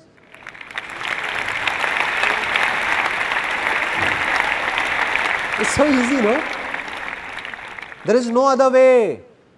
You keep staring at someone with anger and expect him to give you happiness. How is it possible? How is it possible? How will anyone make you happy? How will he? If you keep on fighting, then the other person will also fight with you. Out of all the husbands sitting here, how many want their wives to respect them? All of you. Then there is only one way. Respect your wife. That's it. There is no other way. No other way. We want it, but we don't give it. We want love, but we don't give it. We want everything. We want that we must get everything. Now I'm going to say something that's going to shake up a lot of people, really shake them up. Now, how many people wish to have a lot of money over here? Then there is only one way to get it. Give money.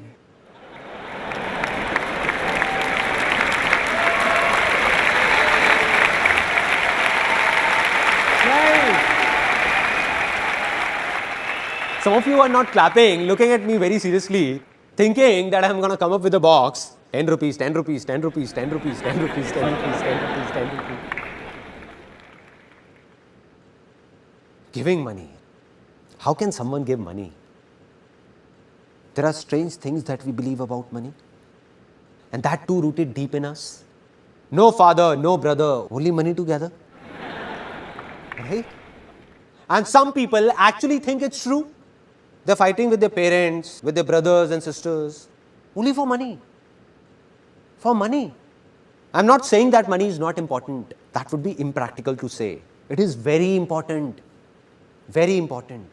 But money is only as important as fuel in a car. Neither more nor less.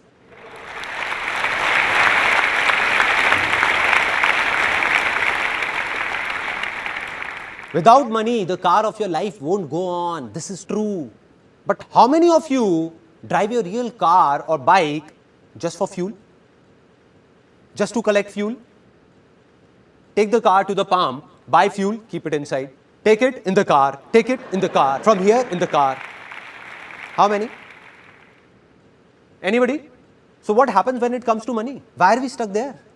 And that's where we make a mistake.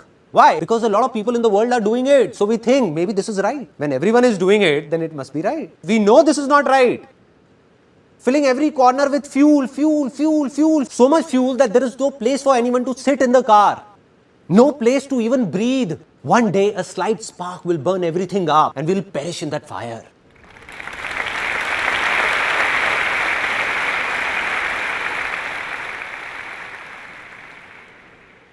It's going on, no? People are burning. They might be successful in everybody's eyes, but not in their own. And this is no theory.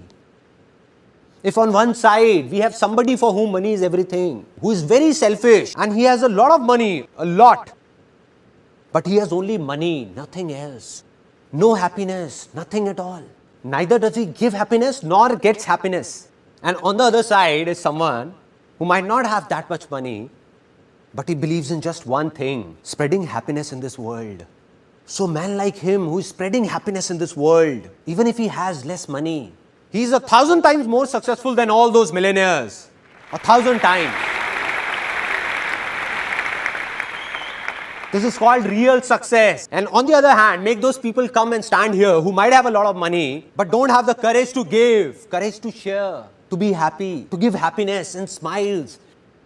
They can't look into anyone's eyes and say that they are successful. They can't. The world says they are, but they are not. Now let's talk about how it works practically, the sharing logic. There was a stage in my life when I was doing photography and I used to do everything myself. I was the office boy, I was the cleaner, and there was a small studio in one corner of my house. Had put a table chair over there. Used to serve water to people, did photography, counseled people, talked to them. And I realized that I won't be able to do it all by myself. So I recruited a female on somebody's reference and a female joined. Now when that female came for the job, she asked for 10,000 rupees as salary I can't give you 10,000 rupees, but 8,000 rupees is fine with me. So she joined. And within 2 months of when she joined, work started increasing at a good pace. After 2-3 months, I thought that presently I earn 20 to 25,000 rupees a month, out of which this girl only takes 8,000 rupees. I have no sense. So I told her politely that I can't give you 8,000 rupees, but 6,000 rupees is fine with me. Do it or not, your choice. And she left. After she left, for 1 complete year after that, I was stuck where I was. Couldn't move ahead a single step, even a single step. Anybody, anywhere in this world, if he says that he can do everything alone, then he is lying. He needs people to help him out. But why will anyone help somebody else before helping his own self? So he will help you only if you will also think of helping him. Simple.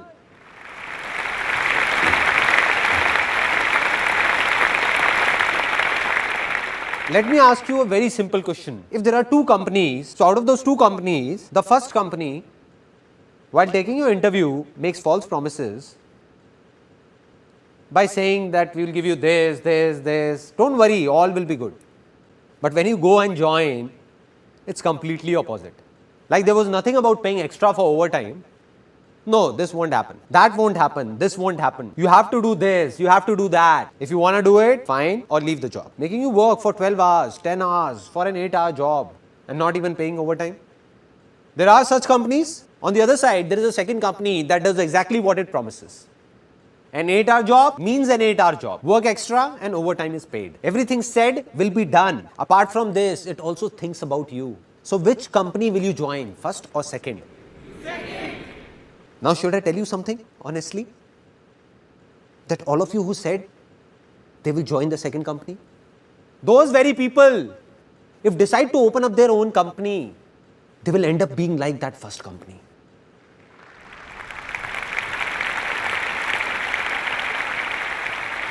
They'll forget about it.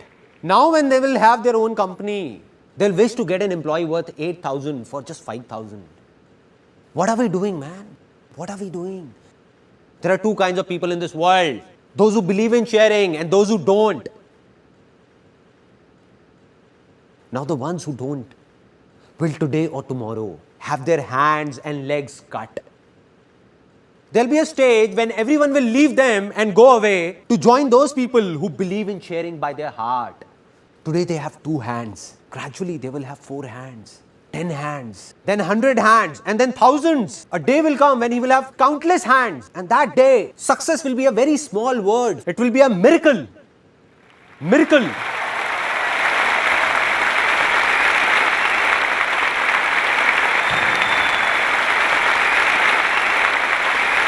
People will say impossible. How did this happen? How can this happen? How did this happen? How can he in such less time? How can he do it? How can? It's simple, man. He knows about sharing and you don't. The day you do, your life will also be full of miracles. Everywhere.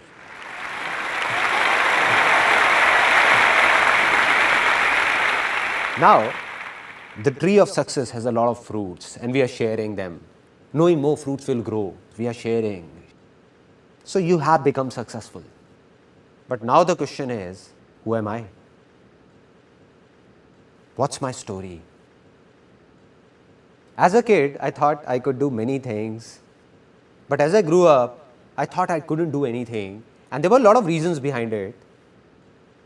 Out of which the biggest reason was that when I was in 10th standard, some major problems hit our family. My dad had a business of aluminium from 20 years in partnership with someone that closed down overnight, because of which our financial condition became critical. We had no clue what will happen now. Nobody had a clue. And my father went into a bit of depression as well. And there was a strange atmosphere in the house. Everybody was worried, what will happen now? I was studying, what could I do? Now there are 2 things that happen in these kind of situations. One, there are families that break apart, fall apart. They start fighting within themselves. And 2, there are families that come together. Our family chose the second one. Me, my mother, my younger sister, we all came together and said, this is not only my father's problem, but our problem. and we will find a way out. We will do something will happen. So now I wanted to do something, but believed that I can't do anything because my land was infertile. So we tried a lot of things, like we did a business in which my mother used to pack handmade sweets, and I used to go and give those boxes to people, and I took those sweets here and there, distribute pamphlets in my friends and relatives everywhere, but that didn't work and closed down. After that, we opened up a telephone booth, photo state, STD, PCO. My mother used to run it. At times, I also went there to help her. And going there, my land became even more infertile. Because I saw people fighting with my mother for just 25 paisa. I felt angry. But what to do? Such was life. That's when I thought that money is everything. Money is God. I just want money anyhow. I don't want anything else. Just get me a job from somewhere so that I get money and solve all these problems. So that telephone booth also closed down. After that, I went for a lot of interviews and failed everywhere. Had no clue what all was happening. And then came the turning point of my life. I went to a seminar. It was a multi-level marketing company seminar. I was 18 at that time, and honestly speaking, in that 3-hour long seminar, I didn't understand even a single thing. Everything went through here. And I exactly remember where I was sitting. It was an auditorium, and I was sitting on the third seat from here. I was looking at a 21-year-old guy standing right here. Till the time he kept talking, nothing entered my mind, everything bounced off. But then he said something in the end. He said, I'm 21 years old and I'm earning 200,000 rupees a month. What they had done was, had got a big photocopy of that check and was showing it on stage, and I was counting zeros sitting there. 1, 2, 3, 4, 5. And I was thinking that this guy is actually earning big. 200,000 rupees a month. I was shocked. My mind blew off because I had seen that even to reach a level of 10 to 15,000 rupees takes years. And here's a guy who is just like me, who earns 200,000 rupees a month. And that was that 1 second. It was that 1 second of my life. Something in me shouted out that if this guy can do it, who looks just like me, then why can't I do it? Am I from a different planet or what? Why can't I do it? If it's easy for him, then it's easy for me as well. I can also do it. Can do it. And the moment these two words entered my life, the moment I believed that everything is easy, changes started happening inside me. From what I used to say, it's difficult, nothing can be done, bad timing, don't know what will happen, I started saying, you see what I do now. We'll get 200,000 rupees checks like this. We'll start my own companies. You just wait and watch. You don't know what's going to happen. And everyone started saying that Sandeep has gone crazy. Now, this is a very interesting point. Whenever people start saying you have gone crazy, it's an indication that you are on the right track.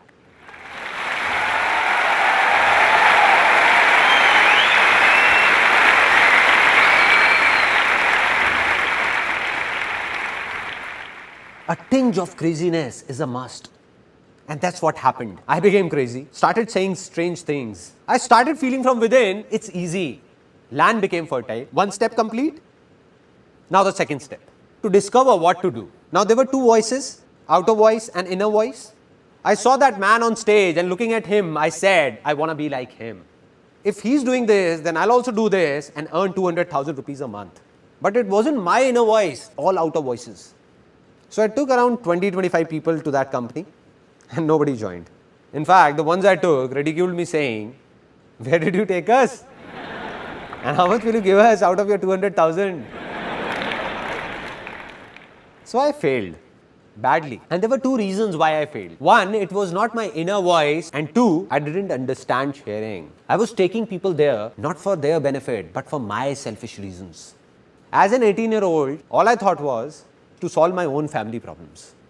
To hell with these people. So I couldn't fool people. So back then when I failed, was it my good luck or bad luck? Bad luck, no. How can it be good? As per that time, it was bad luck only, no? But this is the very mistake, because nothing is bad in this world. Because whatever happens, happens for the best. Success comes from experience, and experience comes from bad experiences. Which means that success can only come to you with experience, and experience can come to you only through bad experiences, not with good experiences. Right. And this is what I understood. When I went to that company, it was not a waste. Although I failed financially, but I got to know about a lot of good things and started understanding them. Different things entered my mind that I understood that yes, I understood that even failures are useful. So I didn't feel sad. After that, I heard outer voices once again. Again, I made the same mistake. I was told by my relatives, family members, don't know seriously or not. They told me that Sandeep, you have got looks of a hero, man. And I thought so many of them couldn't be wrong. I heard the outer voice and went to become a hero, to be a model. I said I will. If everyone is saying, I will.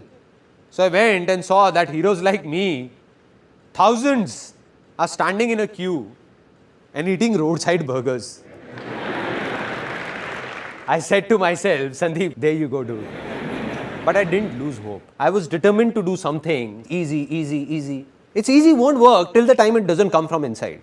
And that's what happened. I told myself many times that I'll do it, I will. But it wasn't from within. To become a model or a hero or do acting. Used to go for auditions but went blank. Forgot everything. Didn't enjoy it from inside. Did some music videos as well. Such music videos that if I make you see them, you would die laughing. When my 5-year-old son is troubling everyone, ransacking the house, then my wife just plays that video and my son sits there looking at the screen and says, "Is this dad?" What is he doing? So this time also, I failed. I believe, like I just told you, that you can only be successful because of your failures, not because of your success. So this big failure of my life was about to be the reason behind a very big success of my life that I didn't know, realized it later. How? During modeling days, a friend came to me with some photographs he got clicked from somewhere, and when I saw them, I was surprised. I said, "What photographs, man? Great." There were no digital cameras at that time. So I said, "Man, this will be great. I want to learn this." For the first time in my life, my inner voice said that I want to learn photography, man. I want to be a photographer. I saw an ad in the newspaper, went there and joined a short 2-week course of photography. I didn't know what was I doing, why was I doing it, didn't think about it, just listened to my heart. You know, from inside, that feeling comes that this is what I wanted. Got it. Just went to my mother, took 12,000 rupees, went and bought a camera. Started clicking photographs of my relatives, friends, everyone for free. Didn't have a clue what I was doing. Kept on doing it. Now, what happens is that even when you listen to your inner voice, that you will move in that direction. You will take a step, take an action, and what you want will go and clash with the reality, which will be very different. I wanted to become a very good photographer, but the reality was that thousands of photographers in India who had learned photography for 1, 2, even 4 years, and even they were not able to do much. And what had I done? Just a 2-week course. So I wasn't a very good photographer. Bang! This was the turning point where one of my failures turned into success for me. Between all those photographers and me, there was a small difference. What I mean is that I had failed in modeling, but they had not. When I used to struggle as a model, I knew that 90% modeling agencies were fraud. So what I did was, I made a list of 70-80 fraud agencies and 10-15 genuine modeling agencies and started circulating it to everybody. That this one is fraud, and this one is genuine. And people started liking this. After this, I gave a small ad in the newspaper, free portfolio. And everyone came. A lot of people came. I told the truth. No tricks, no lies, straightforward. I said, look, I'm not a very big photographer or a great photographer. I've just finished my course from here of 2 weeks. So one option is that you get your own film roll, get the processing done, and your cost will be this much, 3,000 rupees. Or the second option is that I do everything for you. Now, if I go to any wholesale market, so the same film roll you get for 150 rupees, I get it for 50 rupees. And in this complete exercise, I'll get 1,500 rupees. So I said, we can do it as you wish, that way or this way. So they said, we don't have any problem, you only do it. We'll be spending the same amount. See, this is what I've always believed, and will always believe that if you want to do anything in life, tell the truth. Don't confuse anyone.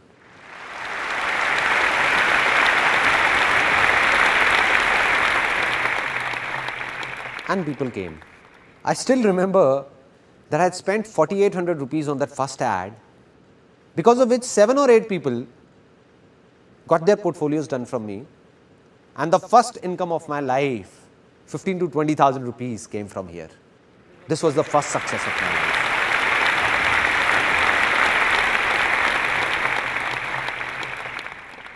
Now, the second big failure of my life. A guy came to me and said that let's do an event together. Let's do a New Year party. They are in fashion these days. Everybody's doing it. Now my inner voice said that I wanted to do an event for a long time. I said, okay, I'll do it with you. No worries. It's just that I don't have the money on me. He said, you don't worry about the money. I'll take care of that. You just execute it. I said, okay, it's a deal. I'll work for a month, organize the party and do everything. Investment will be yours and we will share the profit equally. He said, okay, done. He gave me 15,000 rupees and I distributed those 15,000 rupees to everyone. I paid to the banquet guy, the DJ, caterer, all of them knew me. I went myself and paid some advance to the printer, got the prints made like stickers, posters, went to some universities and put them around like banners and all. Now the problem occurred when just 3 days before the event, that guy came to me and said that I can't give you any more money. I said, but we have to give the money because I have to make all the payments or else they know me and will catch hold of me only. He said, it's your problem, drop the event. I said, no.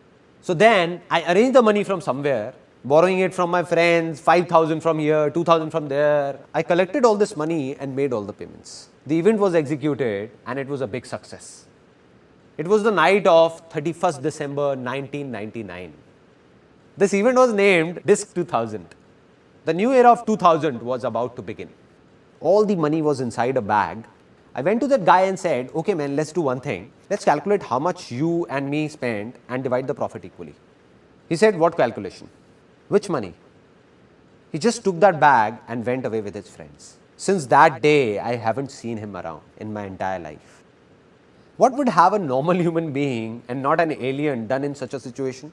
In such a condition? Would have cried, become worried? I felt happy because somewhere inside I believed that life's experiences come from bad experiences, and I felt happy and said, wow man, this is it. Such a bad experience. What else could be worse than this? I felt happy. And my mother, who is sitting here, would remember when I came back home at 1:30, I put the music on full volume in my room, on full volume, and started dancing alone. Dancing.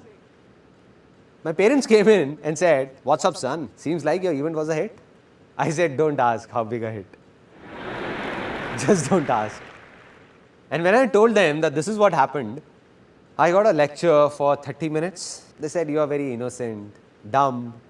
You trust anyone easily. Anybody can make a fool out of you. And why do you believe in what anybody says? I said, no. There must be a reason behind this failure. Maybe today I'm not getting it, but someday I will. And the day I'll get it, life will change for sure.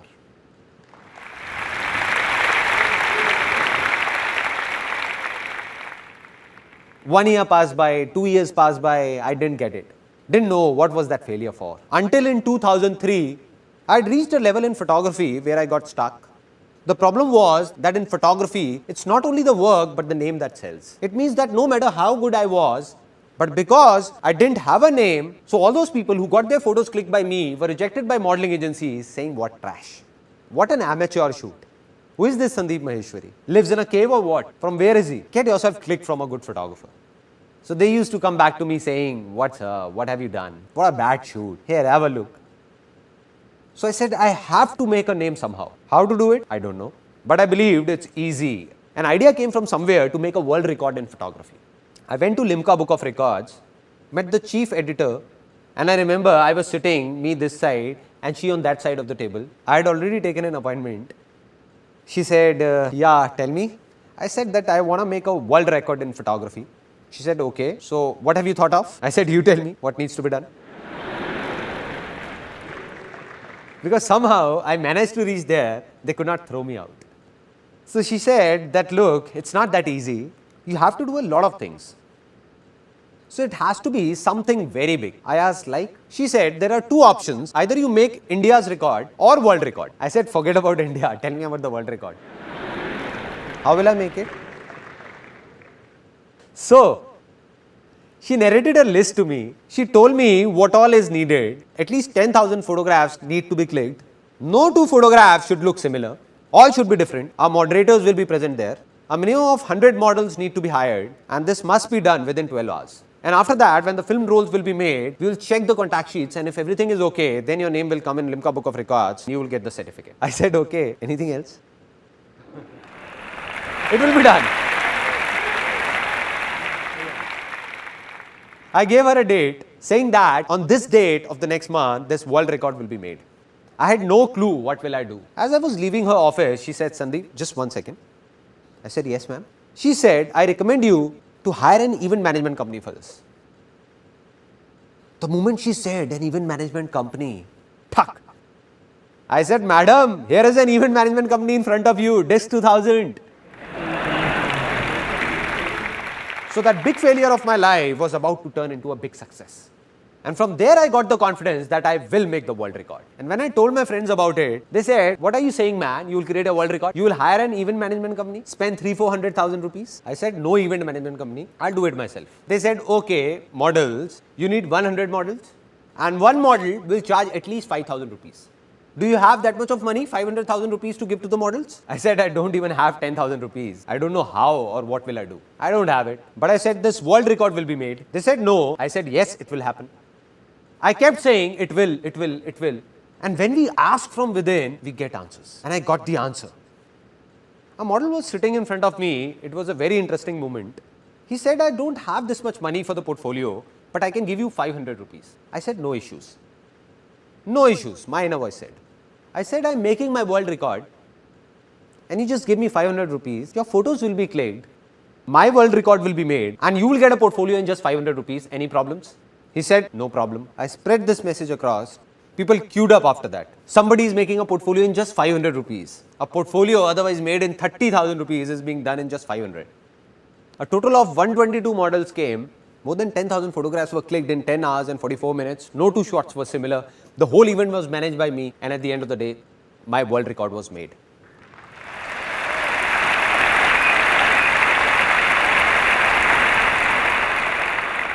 Now I'll show you the biggest failure of my life. I'll not tell you about it, rather show it to you. That what was it? At the age of 21, after I made the world record, it came to my mind that I want to write a book on marketing.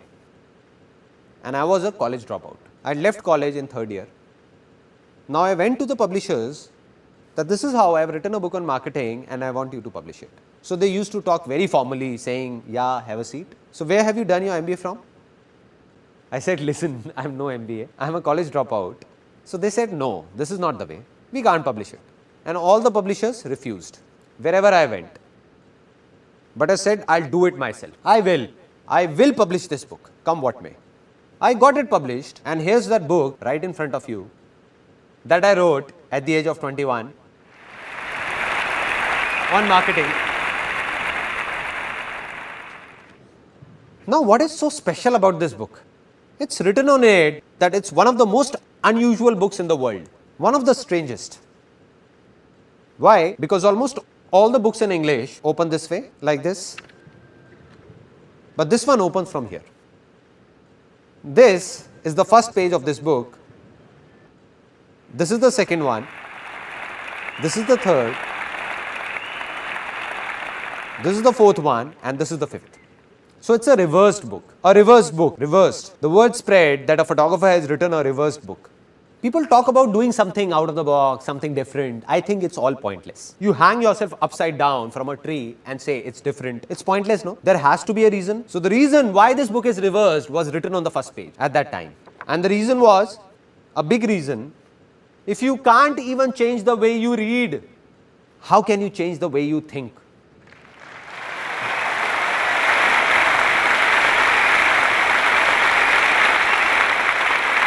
That is, if you can't even change the simplest of your habits, how will you change your life? Just leave it. This book is not meant for you. And that's what happened. People took it seriously. They said, okay, if you don't want us to read it, so be it. Out of the 1,000 copies I got published, just 150 got sold. And the remaining 850 copies were taking a lot of space in the house because it was a small house with a studio and all of us packed together. So my mother gave them to a ragman.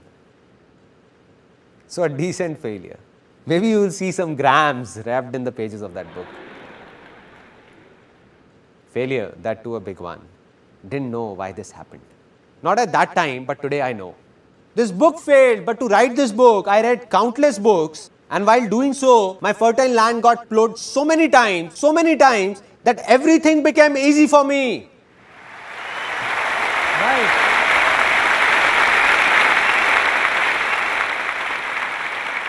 So today, everything I am is because of my failures. Now, final points. That from where did the biggest success of my life come? In the world of modeling, we were the only agency that got a declaration signed from people that said there is no guarantee of work. We'll make your portfolio, give it to the agencies. If you're lucky, you will get work or else not. And being truthful and honest, we became one of the biggest agencies of Delhi. Though we tried to click the best of photos, but the models still didn't get any work in the market. So my inner voice said, I must do something for these models, something. What? I don't know. Not to take money from them, but to solve their problems somehow. And when the question came, it was answered.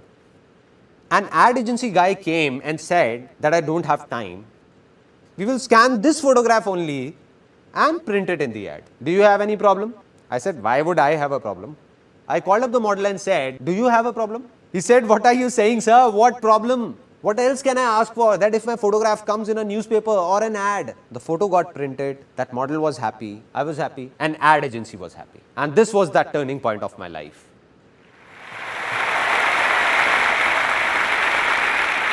That's when the calling came that this is what I want to do and this is what I did.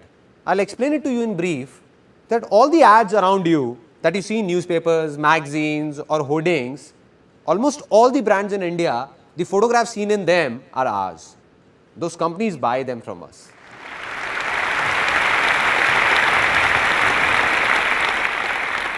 So today in the given situation, if you ask me that what's success for me, then here is a simple answer to it in a few things, because success is not just limited to one thing but many things in life, various aspects of life. So one of my aspects, that this company Images Bazaar was started to do something good for those models 6 years ago. In 2006, when this company started, I swore that from that very day, I'll not even take a single penny from any model, but will pay them instead. Until date, thousands of models have worked with us, and not even one of them can say that we have taken a single penny from him or her. Rather, we have paid them. This is success for me. This is success for me. And this is the reason our company has no investors and will never have one, because investors won't be able to understand all this.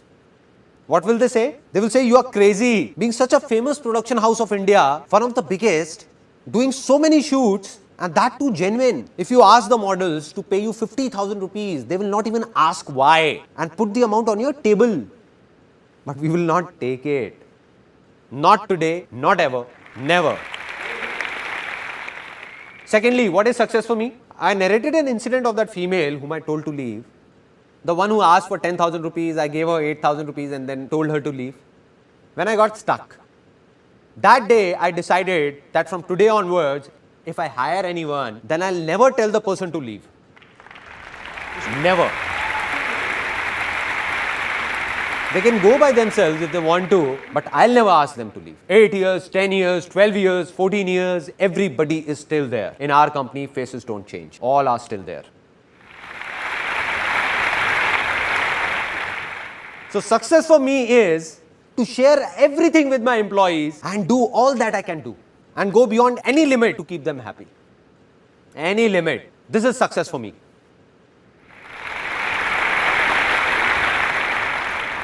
If you ask me that what do I believe today, am I successful or not? I look straight into your eyes and say, yes, I am successful. Why so? Is it because of the work I did in the past? No man, that was past. All the awards I got, business I did, that is all gone. That was past. It doesn't matter. There are many people in this world who keep on saying that I failed once in the past and keep saying I'm a failure, failure, failure. Come on, man, it's not that you are a failure, you were a failure. You were. Right. On the other hand, there are people who became successful in one thing in the past and keep talking about that only. Keep talking that I am successful. I am. You know why? Because 20 years ago I did that back then. No, man. What are you doing today? Are you really happy today? You were happy back then. But today, are you doing what the world expects you to do? Or are you doing what your inner voice says? If you're following your inner voice, then only you are successful. Otherwise, you were a success yesterday, but you are a failure today. So I am successful today because of what I am doing today. While you'll be surprised to know that some people still think of me as a big failure. Why? I'm doing so many good things. Business is good, everything is good. Those people who were running in a race with me, and everybody believed that Sandeep Maheshwari will become the biggest entrepreneur of India. But I stopped running. I said, continue. I'm not in this race. So as per them, all this I'm doing today is out of their comprehension. But I'm a failure for them and it doesn't make a difference to me. To hell with them. It doesn't matter whether someone praises me or abuses me. It's all temporary. Today you all are praising me because you're feeling good. But tomorrow in media, if you read something negative about me, then you'll be the ones abusing me, cursing me. You only will be saying, what man, what a cheap fellow. So will I be a failure then? So will I be saying that I'm a failure? So I'm not successful because some people think that I'm a success. Or some people think I'm a failure. I am successful because I believe that I am a success.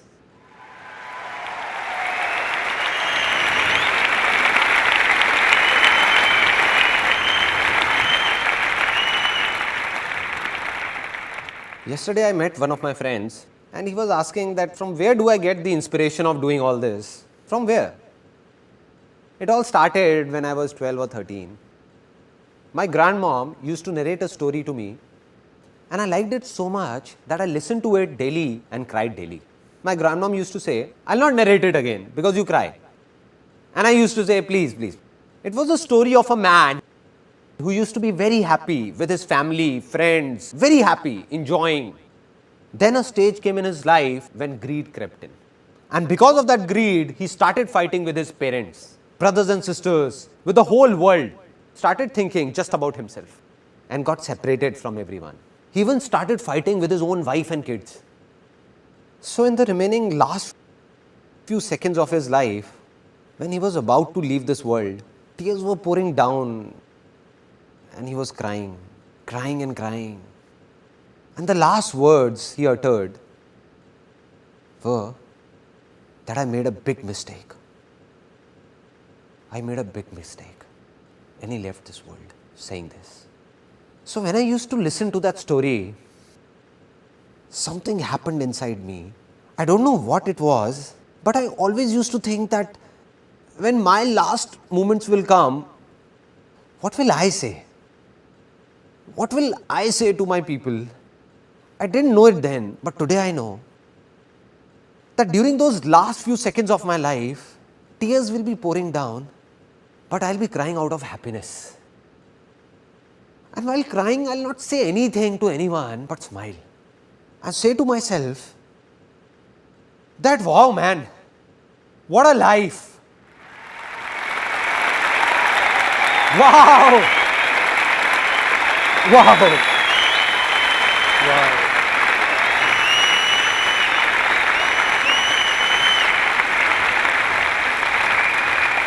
This is life. This is life. I did it. Saying this within me only, not saying anything to anyone, no regrets whatsoever. Now, the final moment of this seminar. I told you in the beginning of this seminar that I don't want anything from you and will never talk about my benefit. I lied to you. I'll ask for something. Won't let you go like this. I'm going to ask for something. So I'm going to ask for something from you from the bottom of my heart. If possible, give it or else don't. So I fold my hands and request you all that today all of you have a hunger to do something, to become someone that has brought you here. But a day will come in your life when you will have much more than you need. That day, if you find someone with a hunger, just be of a little help to that person. That's it.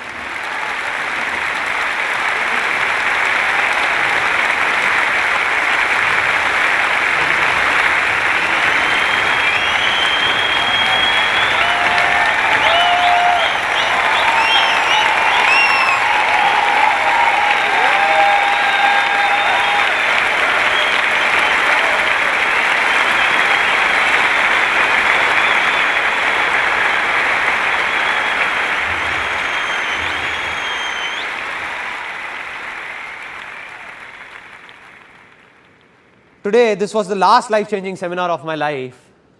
One thing is ending here, but another thing is taking off. I'm gonna keep recording all my experiences one by one in videos, record them. Today I told you it's easy. So why is it easy? In every situation of my life, how did I make the smallest of problems and the most complicated problems easy for myself? I'll tell you all in those videos. I'll open up everything. I just open it up, my heart, my mind, so that tomorrow if someone will need to know something or do something, he will just go to that place and will do whatever he wants to do for free.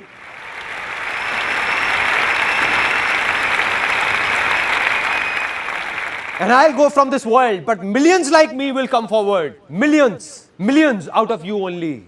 Millions like me, where I am standing, right here, someone else will be here, some other crazy fellow, someone else will be doing something like this, and this world will change. This world will change.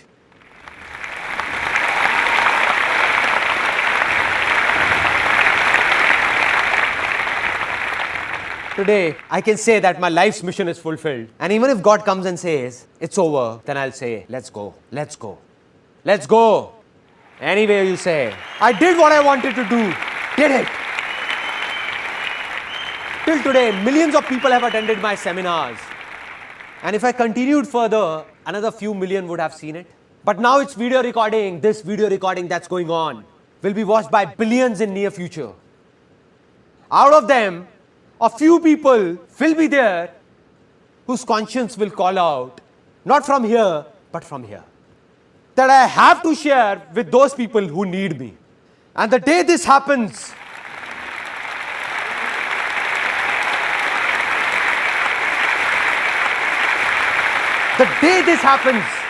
that day, not only in India, but across this whole world, nobody will be hungry. Nobody will be hungry. This world will change. Because this is also easy. It's easy. It's easy. This world will change. Will change.